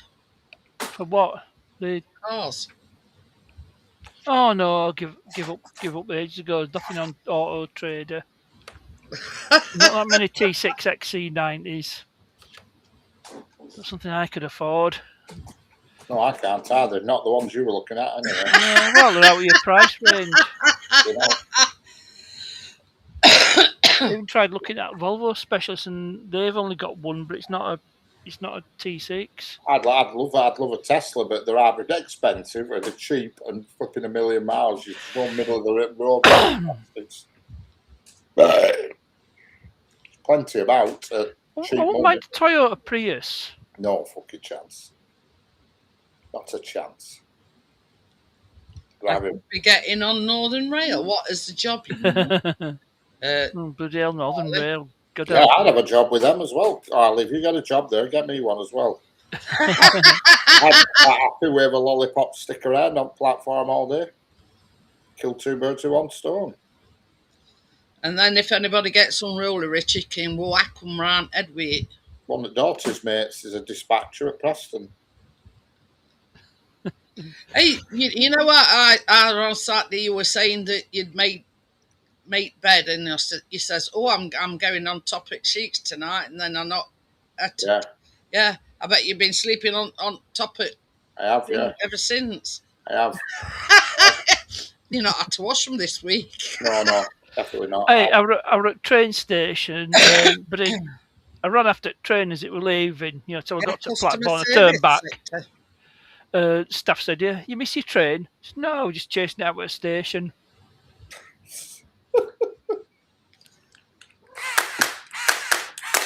So how far into process are you then, Ollie? Have you been for an interview yet, or just it's quite easy to get a job now at the moment with Northern Rail. Actually, they are struggling for staff. Any particular reason? I remember me and my mate, we went to job centre when we were 16, and they were after, ticket sellers on Northern Rail, and I thought, I don't fancy trying to get money off people on that last train back from Manchester. Everybody pissed. Jesus Christ, no way. So I didn't bother. And Nigel, and my mate at the time, he took a job and tolerated it, and he drives for Avanti West Coast now. Wow. So he's done all right out of it. See, if he'd have just stuck it out, Richard. I know. Oh, I've had lots of situations where I've thought, if only Yeah. I've done this and if only I've done that. Yeah. It's like that flipping Newgen job. I mean, God forbid. That was ridiculous. Hundreds of people went for that job, and I just didn't take it because I thought, this just doesn't seem my cup of tea, this having to wear a suit every day. Is that what they call it, Ollie? application being screened by the talent. Talent acquisition team. Yeah. Oh, God. Yeah, but they all do that now, these big companies. I went for a job at a firm called Norgen, and it's a big firm. They supply air products and shit like that.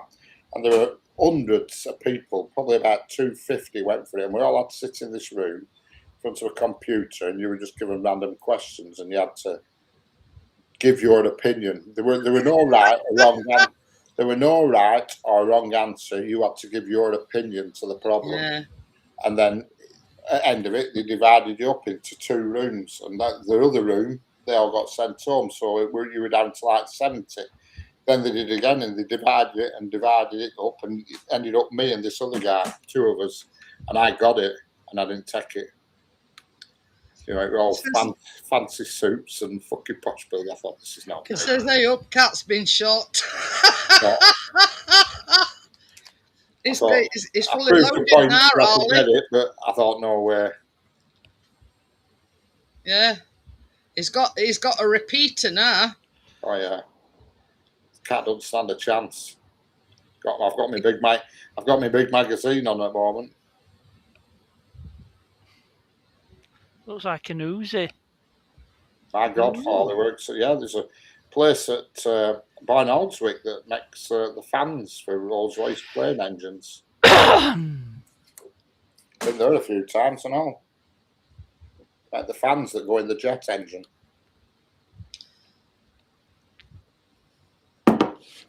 Yeah, there was another aircraft factory in somewhere in Lancashire. Had its own runway. Yeah, Wharton, Samsbury, BAE Systems. Yeah. Does my uncle that used to work for Rolls Royce count for anything?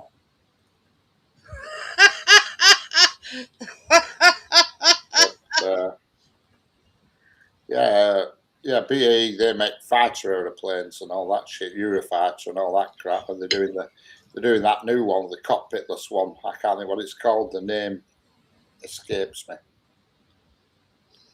Oh God, where were it? It's at Wharton. Wharton. Warton. Wharton. Triple damn it. BAE Systems. We had all them idiots from Palestine outside the other week. It were all over news. Because they obviously make planes that get sold to Israel, you see. Well, they've got to earn a living, haven't they? Yeah. I used to go there regularly, that BAE. So I used to go on Saturday mornings there, delivering They've got to make a living in solid waste. I was the same guy as well. I used to deliver it to a guy called Trevor Melling, he was called. No, that one there, Richard, there was another one. What, in Lancashire?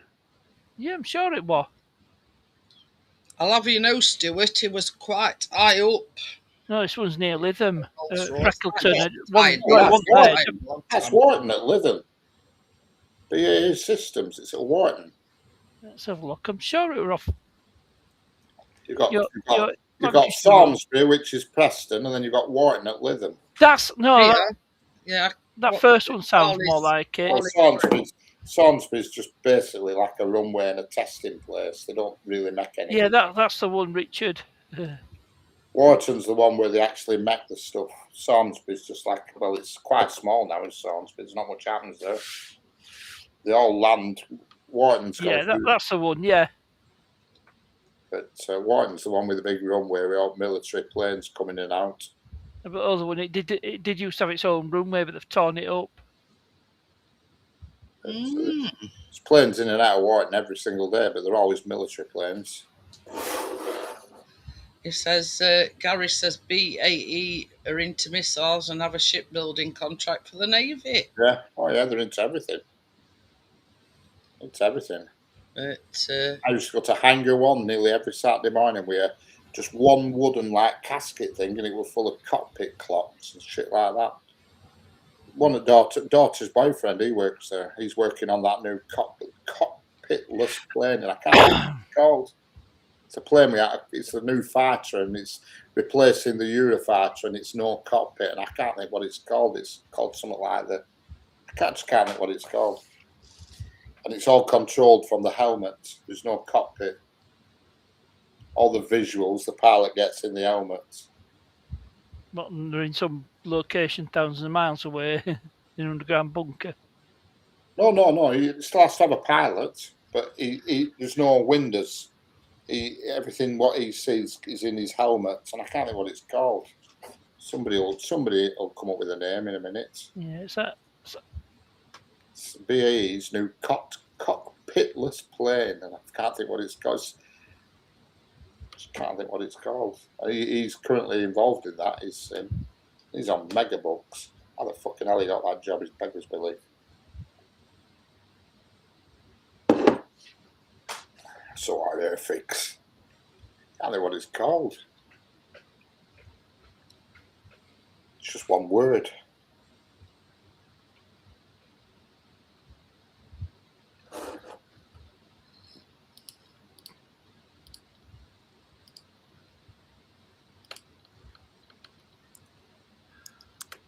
F-35.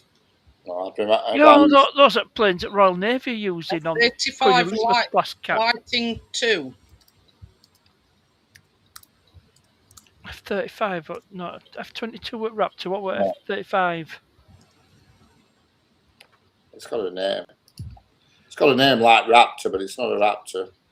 Oh no, Raptor's also the methane engine that SpaceX use on their Starship.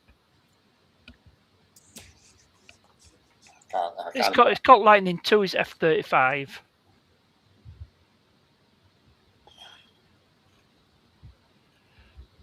The Lockheed Martin F-35 Lightning II is an American family of single-seat, single-engine supersonic stealth strike fighters.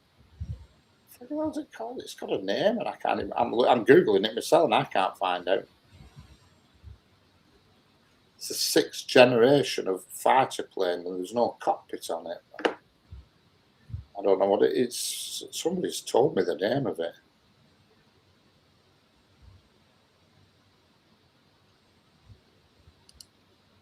The Tempest. It's called the Tempest. That's what it's called.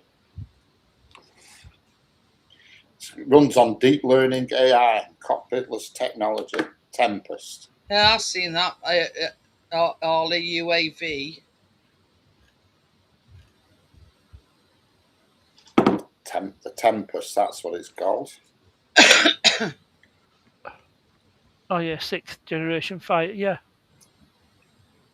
I think it has actually cockpit windows, but I think they're just for show.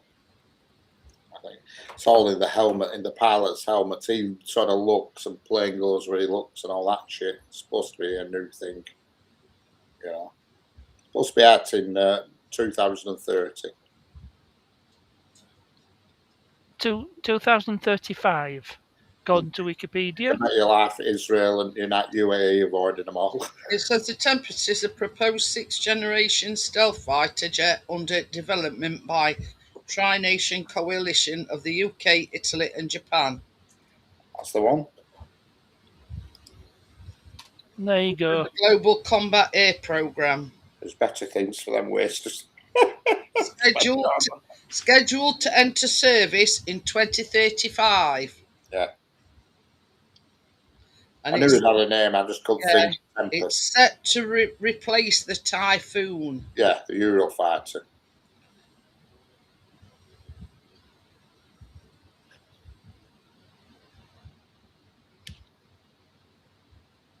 We sell it to all these different countries who will eventually probably use it against us. Powered by adaptive cycle engines from Rolls-Royce. Well, they laughed at the Harrier, didn't they? And then the Falklands War happened. Oh yeah, they said it were an old donkey, and then went Falklands. It was absolute key in that with that Harrier. Yeah.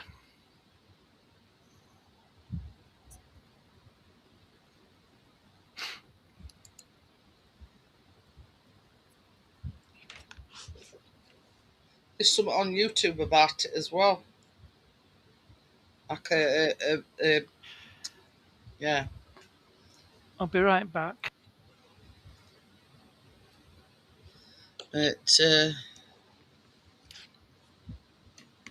Yeah. Oh yeah. They're always about. I used to go to that flipping Coningsby where they're all got their own flipping. They're all up their own asses. Hated it. Eurofighters are based there. Hated it. Just do it. Yeah, typhoon tea bags. Typhoon tea bags.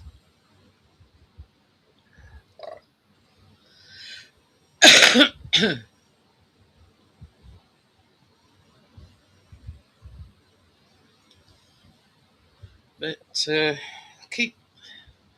I'm starting a wet t-shirt competition. Oh yeah, oh fire. Look, keep spilling my drink down me. Get a nose pipe out, you'll get your views up.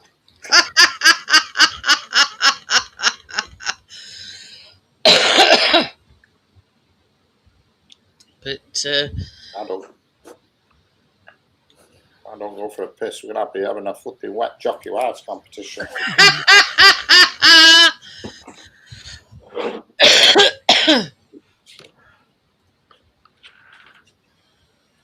Blue Peter, get down, ship. Blue Peter? Ali put it in About to train? Oh, I thought we were on about a TV programme. No, I think he's on about a train. Yeah. There's one called Blue Peter. There is indeed.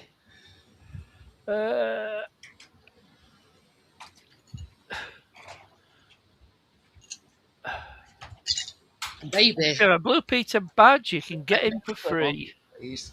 What? So fucking what? Oh, shoes. Well, I'll have both this time. Oh, here we are. LNER Engine, Peppercorn Class A2. And it's the only A2 in existence. Mm.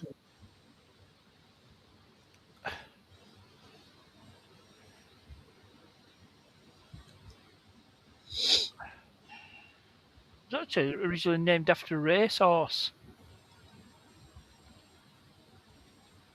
Because obviously when it was built... I sent Richard a thing that I'd seen this afternoon, and it says Somerset-based steam locomotive to visit the East Lancashire Railway. So yeah, I mean, I don't know. I'll tell you in a minute what it's called.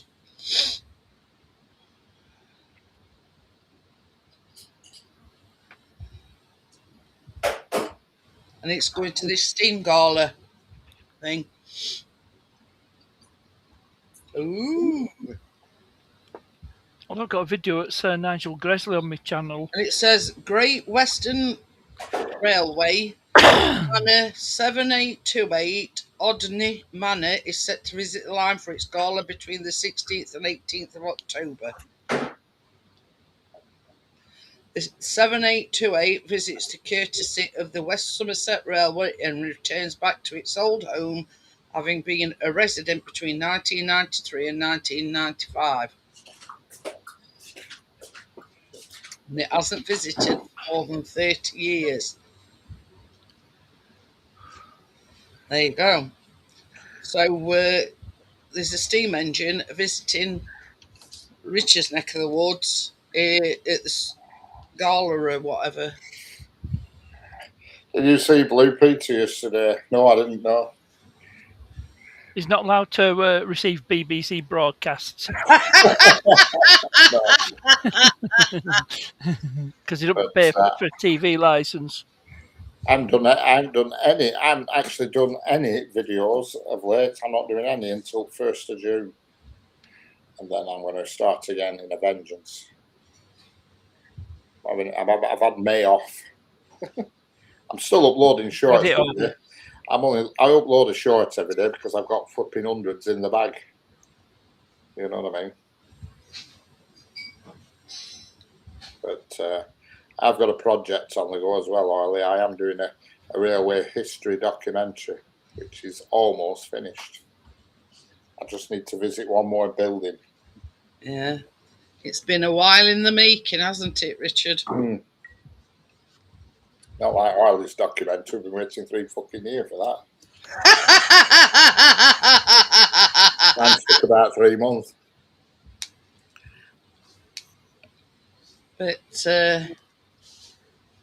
Best whistle I got were Nigel Gresley when it went through Leyland. Flipping heck. What a Video whistle. I've got of it was going through Leeds Station. What a whistle. He blasted it all the way from one end of the platform to the other.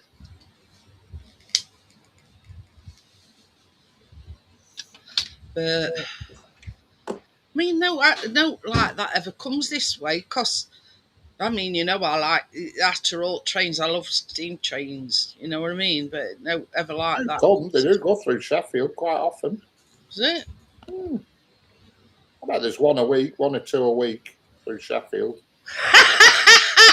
It says with, yeah, but you're too young. It's doing the history. This is a history one I've done, and I've got all my pieces. I've got on 99% of my pieces together. I just need one.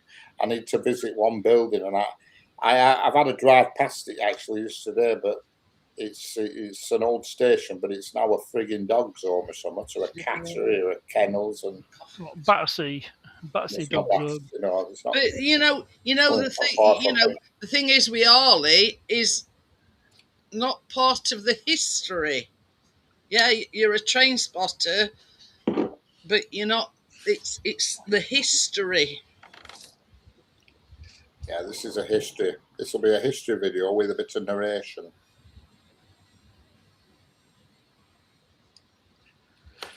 And I just need to get one railway station in that's now currently some sort of cattery or it's an animal sort of shelter of some sort. And it's always got a bloody gate closed when I go because I were just going to blunder in and act thick. Make out you lost. Yeah, just video stuff, you know, actually just flipping hang a GoPro out my car window and do a few circuits at car park and shit. But it's always gates always locked. You'll have to take me there and say Yeah, so you got to donate. for somewhere to border. If I left Mia there, I won't go back. I mean, you've got the wherewithal because you have actually got a cat. History, Harley, not you, sat in Huddersfield Station eating pizza. It better be free for me, not paying no subscription. What's that for, Harley? Subscription for what? I think it means to watch it. Oh no. It's gone Netflix first. And then he's going to wait for all, big producers and filmmakers, jumping on board. And yeah. Tommy will be my first viewer. Tommy will like my video that I'm creating. He likes a bit of good history. I see what Tommy's put. You have to be an old man like Richard to remember all that history, yeah. No, Yeah. it's there. The history's still there to be seen. It's just a matter of going and digging it out. It's there if you know where to look. Yeah, it's on Netflix, Harley. Hollywood will be knocking on your door. Yeah, what I say is, it's got all these producers and filmmakers, knocking at his door, Harley, you know what I mean? Yeah, that's it. Netflix, then Amazon Prime. And then I'm having a launch in London, red carpet job. Yeah. That premiere. Yeah, and then after that, Stuart's going. I'm going to Cannes Film Festival. Not going to be that long. It's only, I estimate, I think when I've done it, it'll be about 25 minutes long. And I can safely say that I'm one of Richard's longest serving friends. So remember me, Richard, when you're famous and yeah. Don't you know it? Yeah. Well, I have had subscribers come and visit me. I even got a what's it off a 3-year-old kid, whatever, a 4-year-old. It's like a collage thing, isn't it? A book, like a scrapbook kind of thing. And his granddad pulled up at side of me. He says, "Are you Richard?" I said, "Yeah." Yeah, see, that's it. That's 3 times now I've been spotted while I've been out. 3 times. Yeah. When I went to Crewe, somebody come up. Bloody Crewe. I go miles out of my way and somebody finds me in Crewe. Hey, you never know, Stuart. Steven Spielberg might pick up on it. You know what? You know what I mean? Yeah, I Or can't Quentin see. Tarantino. Somehow I don't feel that's going to happen, but you never know. Well, that's it. Never say never, Richard. Terminator, Hey, which is the new Terminator. yeah. There's a Bollywood version of that called The Turbinator. Oh, that reminds me. The Catinator. Well, Richard can trump that one. Snapping lens is we're only 3. I don't know if you're 3 or 4. I can't remember. I thought the book Oh, here. God, where were it? I put it in my downloads.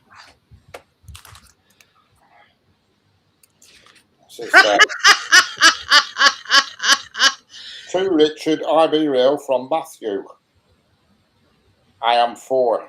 And a photograph of a class 20 at Tilsley Shed, which is Sheffield, of all places. Ooh. Is it Tilsley or Tinsley Shed? I can't, I've got my wrong glasses on. Tommy's put reckon he'll have a better chance becoming an ex-Amster star. Oh, yeah, that's true, is that, Tommy? I have, that has crossed my mind, See you later, Arlie. Catch you later, Arlie. Don't work too hard in this heat. No, Keep you're right. hydrated. Let me know where you work and I'll drive past you with a bottle of pop at my hands. Or you can drive past and Yeah, I'll shoot you with my cat's gun. I'll cool you down. But yeah. He's sitting car laughing at you, Arlie. Pardon me. Stupid thing. But yeah, I mean, it's sort of, it's a nice thing when you how can I put it? You're not just passionate about the trains. You want to look into the history, if you know what I mean. You know what I mean? And it's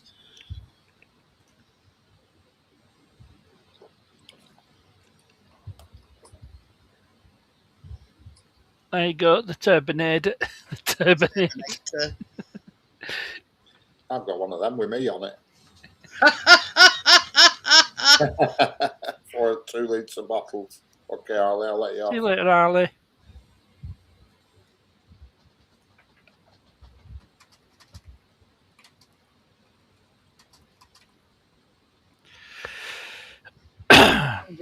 That was good from that Turbinator. I'll be black. Sarah Connor.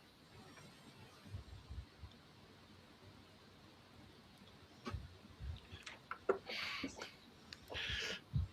course, that picture was courtesy of good old Gemini. Oh, yeah. I did a few today. Yeah.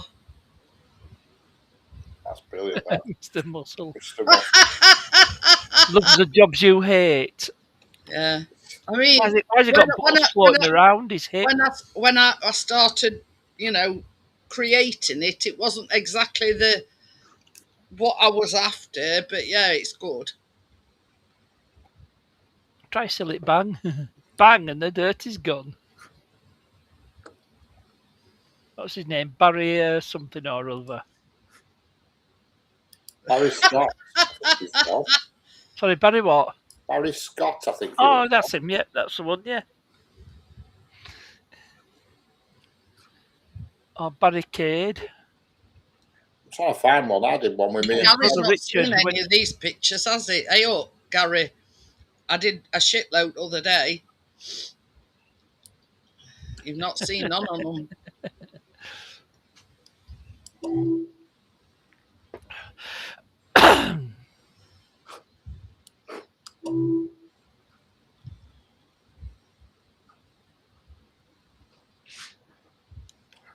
Well, it definitely wasn't Chris. What? That Mr. Muscle picture. That was Stuart, wasn't it? I even did one, Gary. No, it's Stubo. Here he is, a Superman, ripped and ready to go. Super Stew. What I call him, Super Stew. Super Stew. Oh, what was that joke I heard? It was on a film actually with Kevin Bacon. Wonder Woman's lying on a rooftop, stark naked, and Superman's flying by. He notices, "Oh, if I'm quick enough, I can give her a shag and she won't notice." So shoots down, gives her a good banging, and disappears. Wonder Woman says, "What that?" and says, "Invisible Man." I don't know what it was, but it fucked me in the ass. When is the release date? It'll be early June, in a couple of weeks, Stuart. Couple of June weeks. 2035. No, June's, I think 1st of June's on Sunday, I think. Oh, Yeah. that's where Richard's sort of going through the Yeah, glass. I'm teleporting myself through windscreen. You know, Richard's Del Boy. Yes, I know it is, Stuart. It were on a film, actually, that one with Kevin Bacon, Yeah. Hollow Man. I says to him, I'm not that short in real life. I look like a midget. But Richard looked like he's sort of materialised in windscreen. Yeah. You know, like up Philadelphia experiment. But yeah, I did quite a few other day. Yeah, I just put that one up. That was me reporting on the good weather today, doing a weather report.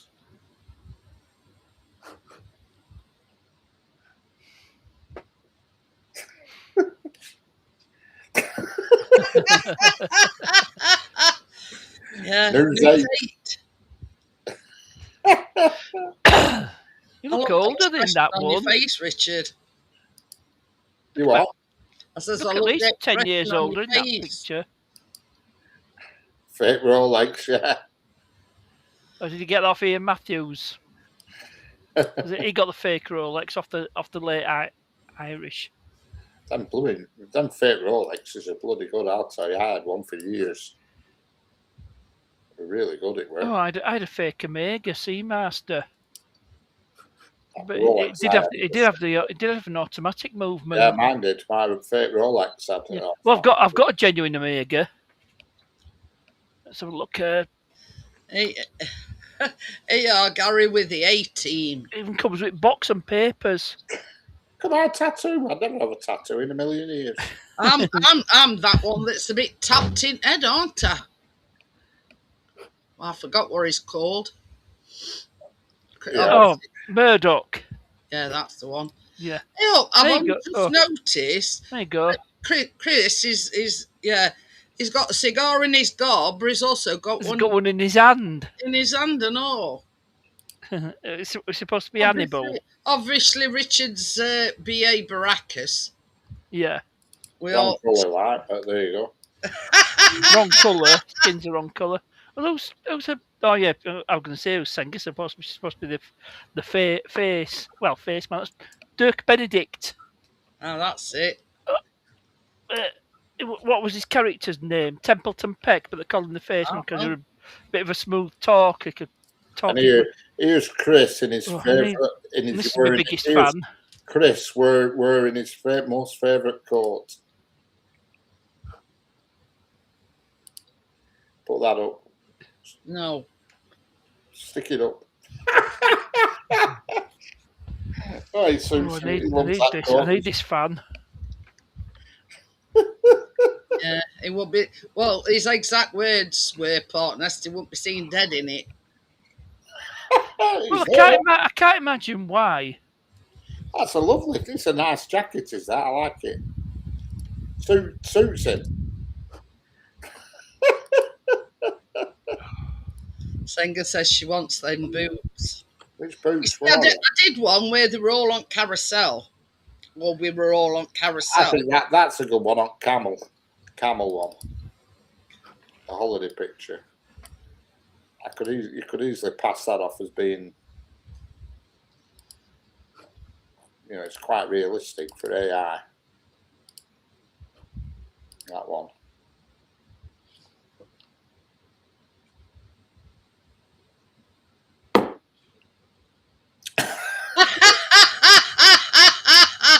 Oh, that was the first time I've seen that one, Richard. Have you? All right. Yeah, I've not seen that one before on camel. No, I didn't see. I ain't seen it before. I got the hump. Cute old I camel noticed joke. in the driving seat. Yeah. Yeah. Just after that, I think a flipping mine went off and blew us up. Oh dear.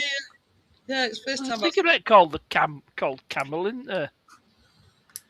You know why they call it camel? Because it's probably like camel shit. It's like smoking camel Honestly, shit. I have a folder here. It's just bloody full of them. I'm same, Richard.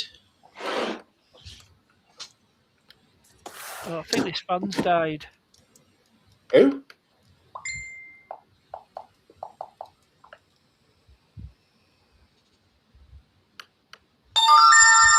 Yeehaw! Oh yeah, line dancers. Yeah. We're all ready to go. That's where the boots come into play. But then I did one on a carousel and Richard added the boots to it.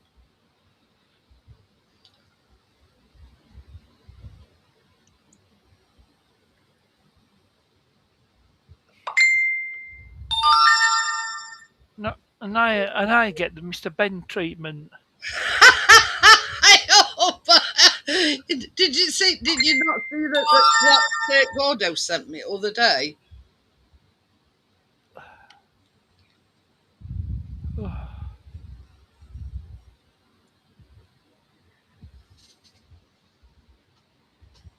Oh, I remember that one, the fairy godfather.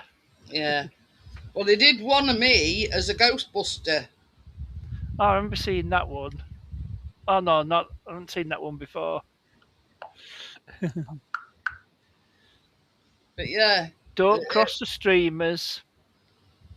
yeah, that's what Gordo did other day.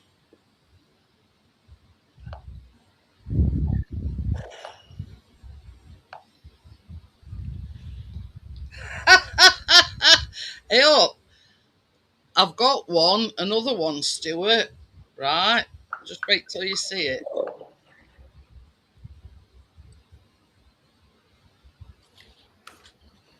Yeah, cowboy. Oh, you're not winning pub. Hey up, we're Morris That's true. dancers, and we've all got the Sheffield United emblem on it. Who's that hunk at front bashing his sticks? Chris is looking as if to say, "Where's my sticks? How come I've ended up with an handkerchief?" Yeah. And you've got a bib. Yeah. And Senga's just There's the thing, and I forgot earlier on, Stuart. Are you going up into championship?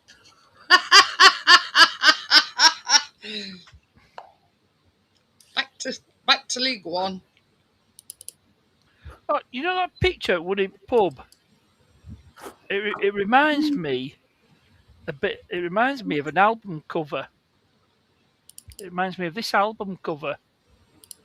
Oh, you mean that? I did. Yeah, I did Yeah. one in Coronation Street, didn't I? It's a similar sort of layout. Yeah.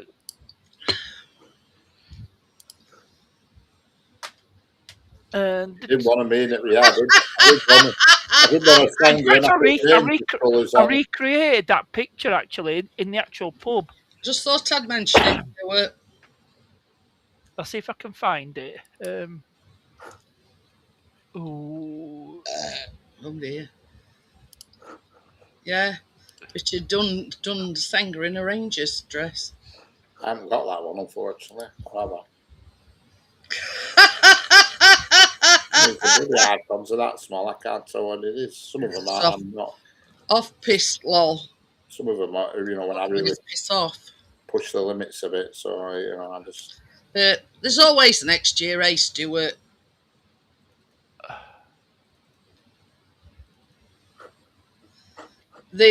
Stockport got beat by Bolton. Did they? Yeah, and Bolton's going up into Championship now. So that was the playoff final for League One.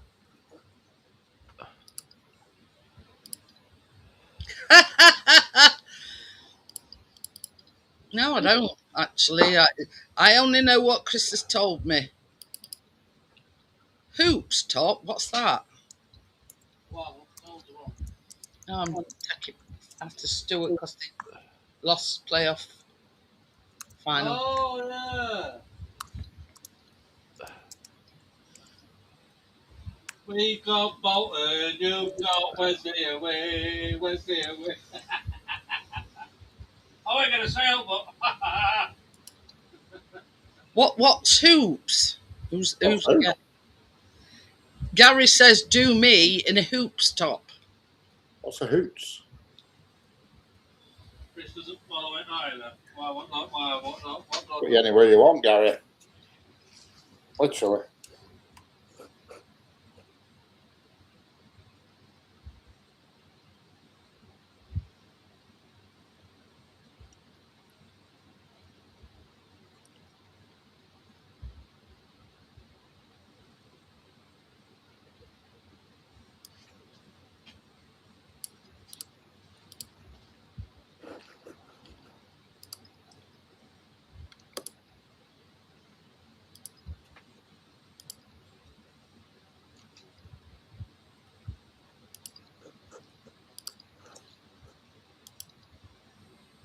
Yeah, Celtic. Yeah, I've just found it, Senga. Hoots? Hoops is a Celtic. I need a picture of Gary. I've got a picture of Gary. Send me a picture, Gary, wearing a mankini. All he needs, Gary, is a picture of your face. Oh, I can get that. I can probably ought to get one off Facebook, won't we? Just bear with me. Yeah, I just googled it and it says it's referring to Celtic FC. But just bear with me. Bear with me. Just give me a minute.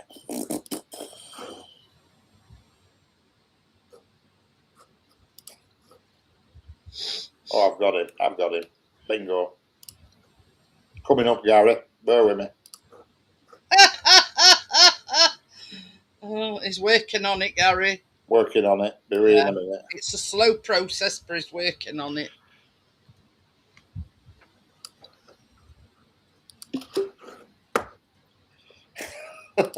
Coming. Coming. Just hang on. You know, these things are very delicate, and you know, you have to get it just The right. fucking mouse should stop pissing about.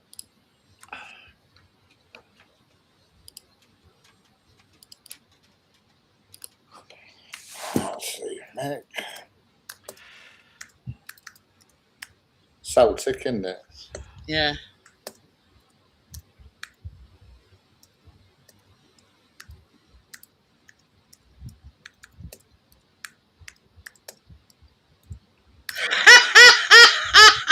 It says you've got one on your bedside cabinet. Yeah, that's private though, Gary. And he looks adoringly at it every night before he goes to sleep, and he kisses it. I do. You know. Yeah. Good night, my darling. Yeah, that is a good one, I must admit. Oh, here we are, Gary. He's coming up. You're gonna like this, Gary. Oh God. You're gonna like this. Are you ready for it? Come on then.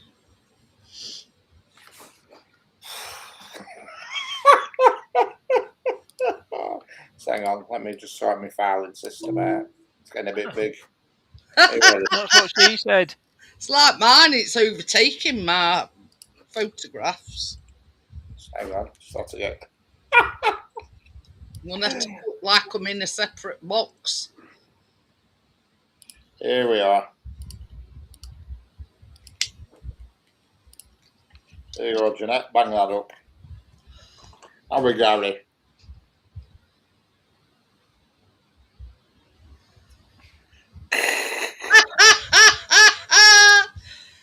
Does it meet you with your approval, Gary? It's a baby face looking one there, isn't he? He's only a young chap. I'll put that on my bedside cabinet as well. He's going to print it off after we've shut down, Gary. Yeah. Oh, what's that one where somebody had their arm round saying, "Good, Chris"? Had his arm Oh, round what? saying, There's been a few like that. yeah, which ones had? Anyway. What? So I'll put you another one up here just to finish it off. What did I miss? And here is Senga in the other colours. The what do you call it? Strangers. Yes. Belter. And here's Senga. In a lovely blue dress.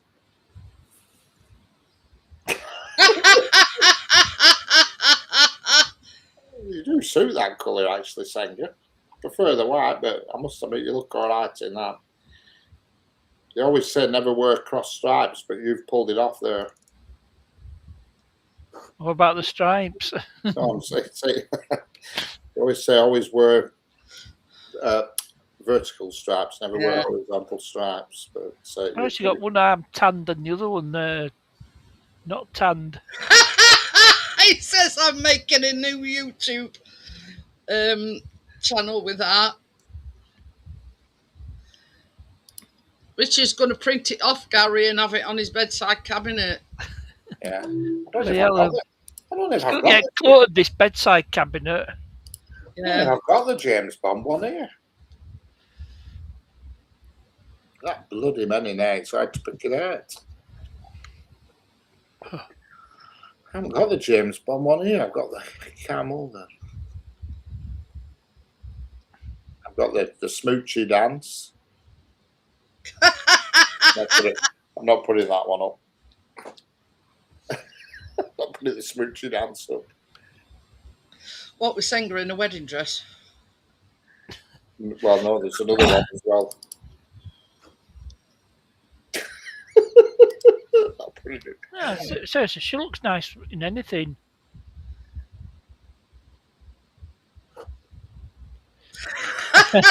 Kathy's angels. Yeah, I look like I've got a flipping one of them flipping midget's head or something. It's deformed. And Senga's always toting a gun. Yeah, Gary, post my picture to all Oh, wasn't there a Western one? Where somebody had The Western one's a good one.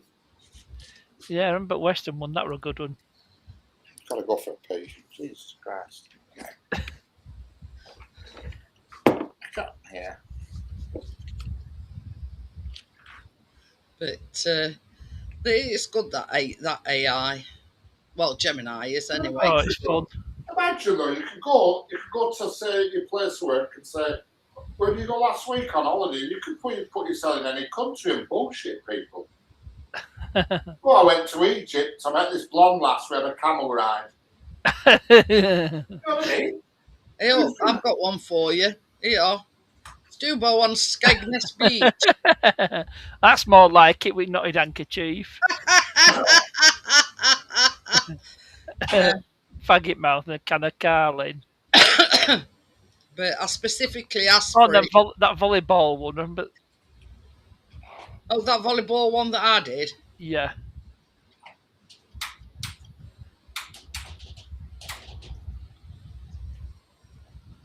But like I said, sometimes the AI don't quite get it right. You're like with the A-Team picture where he's got a cigar in his hand and in his gob. Well, that's it. It. That one. Yeah. I can have two balls in play. I do not know. Exactly. But, you know, that's where they've messed up. And Singer's all muscly. He makes her look a bit older in that. Bloody hell, it's Alf Garnett. That one, that is Stewart. Oh, what's that film? Was it Alf Garnett Chronicles? I can actually set a new folder up and put them all in a folder, and then it's not clogging me.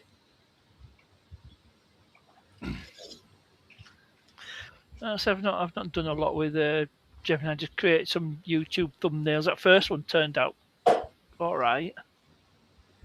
I mean, this is the one that we were talking about on the carousel. Oh yeah. And Can see it because Richard touched it up and put cowboy boots on Senga. But Chris is showing his hairy legs off. can see Senga's knickers. I know.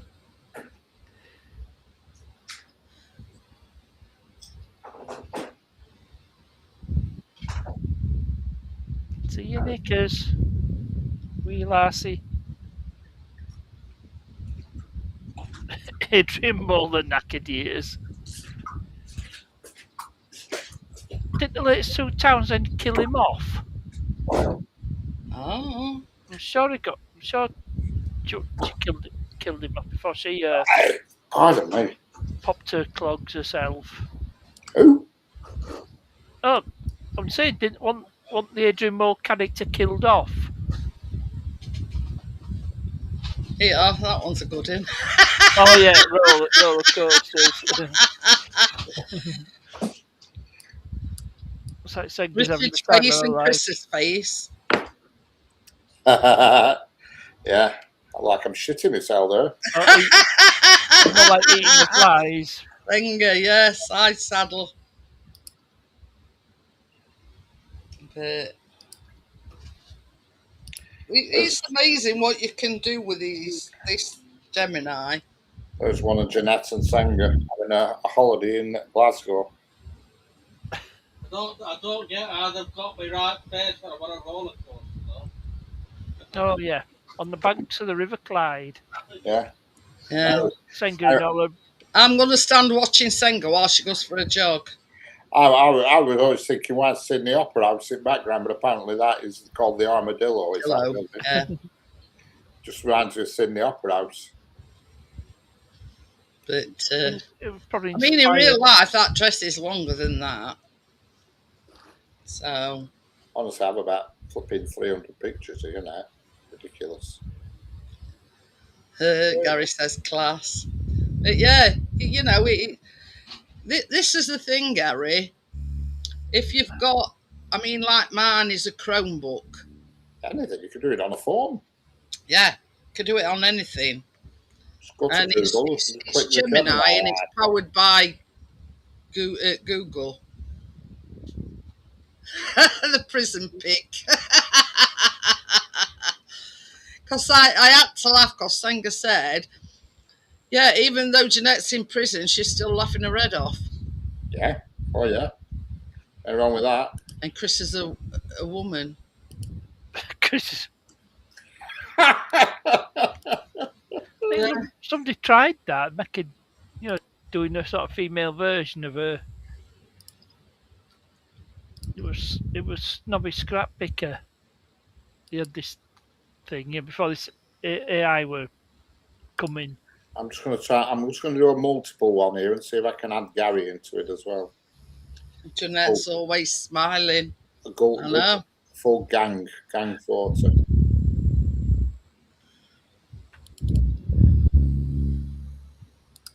See what it makes of it. We've 5 people in it. Ooh. Finally, Chris revealed. What? Because he's a woman. What was his new name? Christine.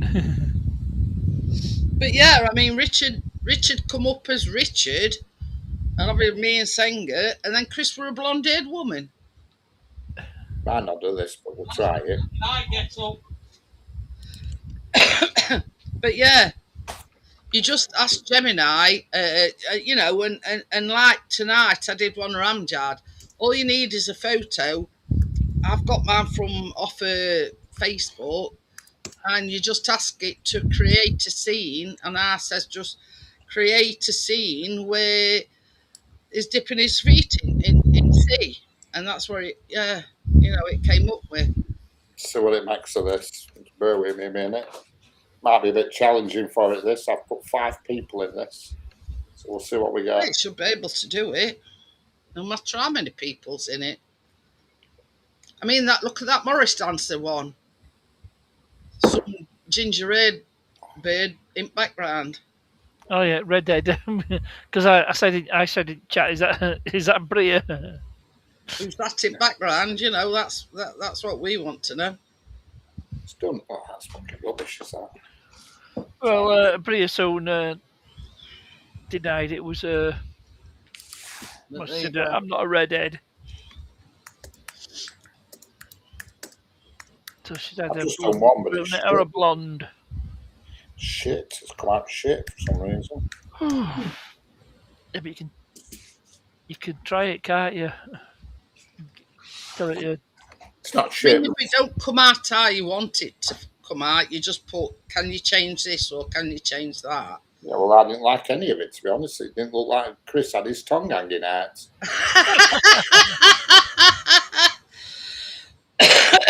I mean, Put fucking Chris's tongue out again. Why is it putting his tongue? Anyway, I'll go with this one. that was me wearing a wig. Let's try another option. Oh, pardon me. But yeah, you know, you can get it to create anything. I mean, like the, you know, Morris dancing, and I've done one where we all sat in Rover's Return. You know what I mean? Yeah, that was a good one. You just upload the pictures that you want it to create, and then create, you know, a scene in the Rover's Return. You know what I mean? What the fuck? I've done one, but it's put an extra fucking person in for some reason. I don't know what the fuck it is, but AI photo bombing. we have it. It's a photo bomber. Like Morris dancing. Yeah, like that redhead in. I've done two AI. First one was terrible, so I've deleted that. But I've just done another one. This is not the best, but you can up the quality by making it think harder. But you know, can you say that? Well, that'll be paid for version, won't it? Oh no, you can. It takes longer, but it thinks harder and gets it more accurate. There's Gary gazing out the window. And then this is the other one where they fucking got a fucking AI photo bomber in the cunt. Who the hell is this? Crispy. I don't know what I'm thinking of with my shirt on. I think I'm fucking Hugh Hefner or something. What? I thought it was a dressing gown for Hugh. Jesus. What the fuck? Oh God. To look at this one. Oh, this is a bit of me dabbling with AI as well, creating a cartoon version of my photo. Turned out quite well. I look like a monkey. On the beach.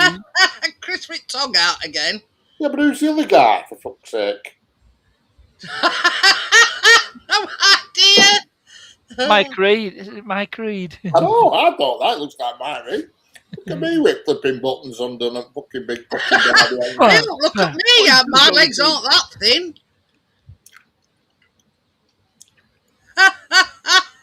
Fucking hell. We made it out that it's mummy and daddy. Yeah, it's a photo. AI photo. Mummy, daddy, 3 kids, and fucking granddad, haven't they, the bastard? Fucking young Gary, the whippersnapper. There. Oh dear me. AI photo. That's an AI photo bomber. Fucking hell. Oh dear, that one's good. AI photo bomb by Mike Reed. So I'm assuming that me and you were mummy and daddy. It's looking that way. Harold from Neighbours. Ian Smith. Cause I think he must be knocking on now. Who? Gary says it's Harold from Neighbours. Hi Tina, how are you? Still alive. Hello, Tina.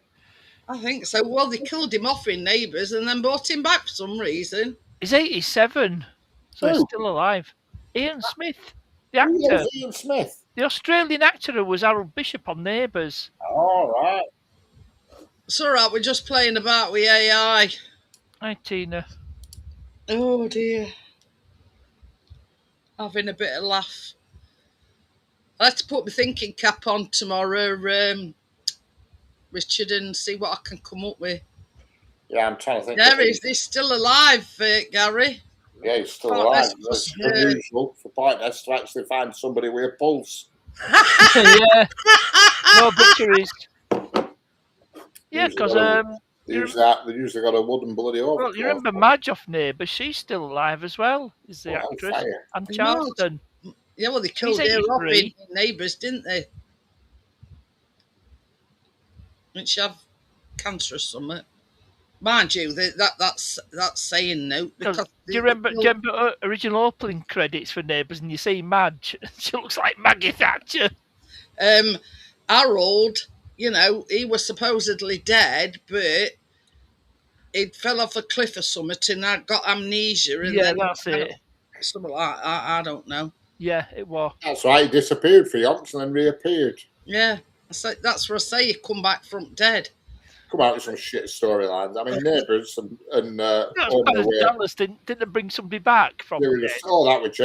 That didn't. No, it was not JR. With Bobby Ewing. Bobby Ewing Bobby. did. Yeah. One of them reappeared at fucking shower. That's it. Well, that Bobby. That was. It's definitely Roller Dream. A fucking bloke in shower with you. Patrick Duffy were his name. Patrick. Yeah. Right. Yeah. Yeah, but didn't want the storyline that his death were all part of a dream he had. Yeah, Bouncer the dog. Yeah, I remember Bouncer.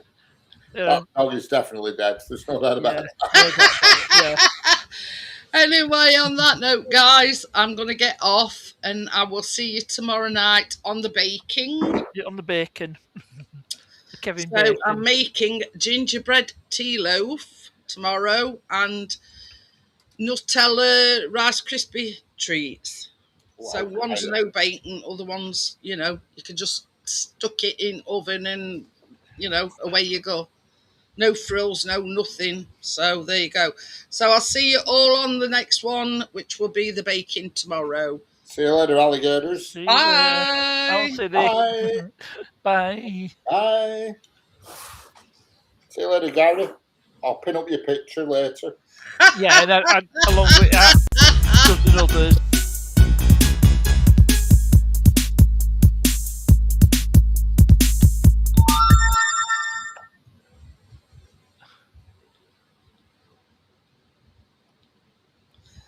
Yeah, I agree with you there, Bria. I'll be baking. I'll see you all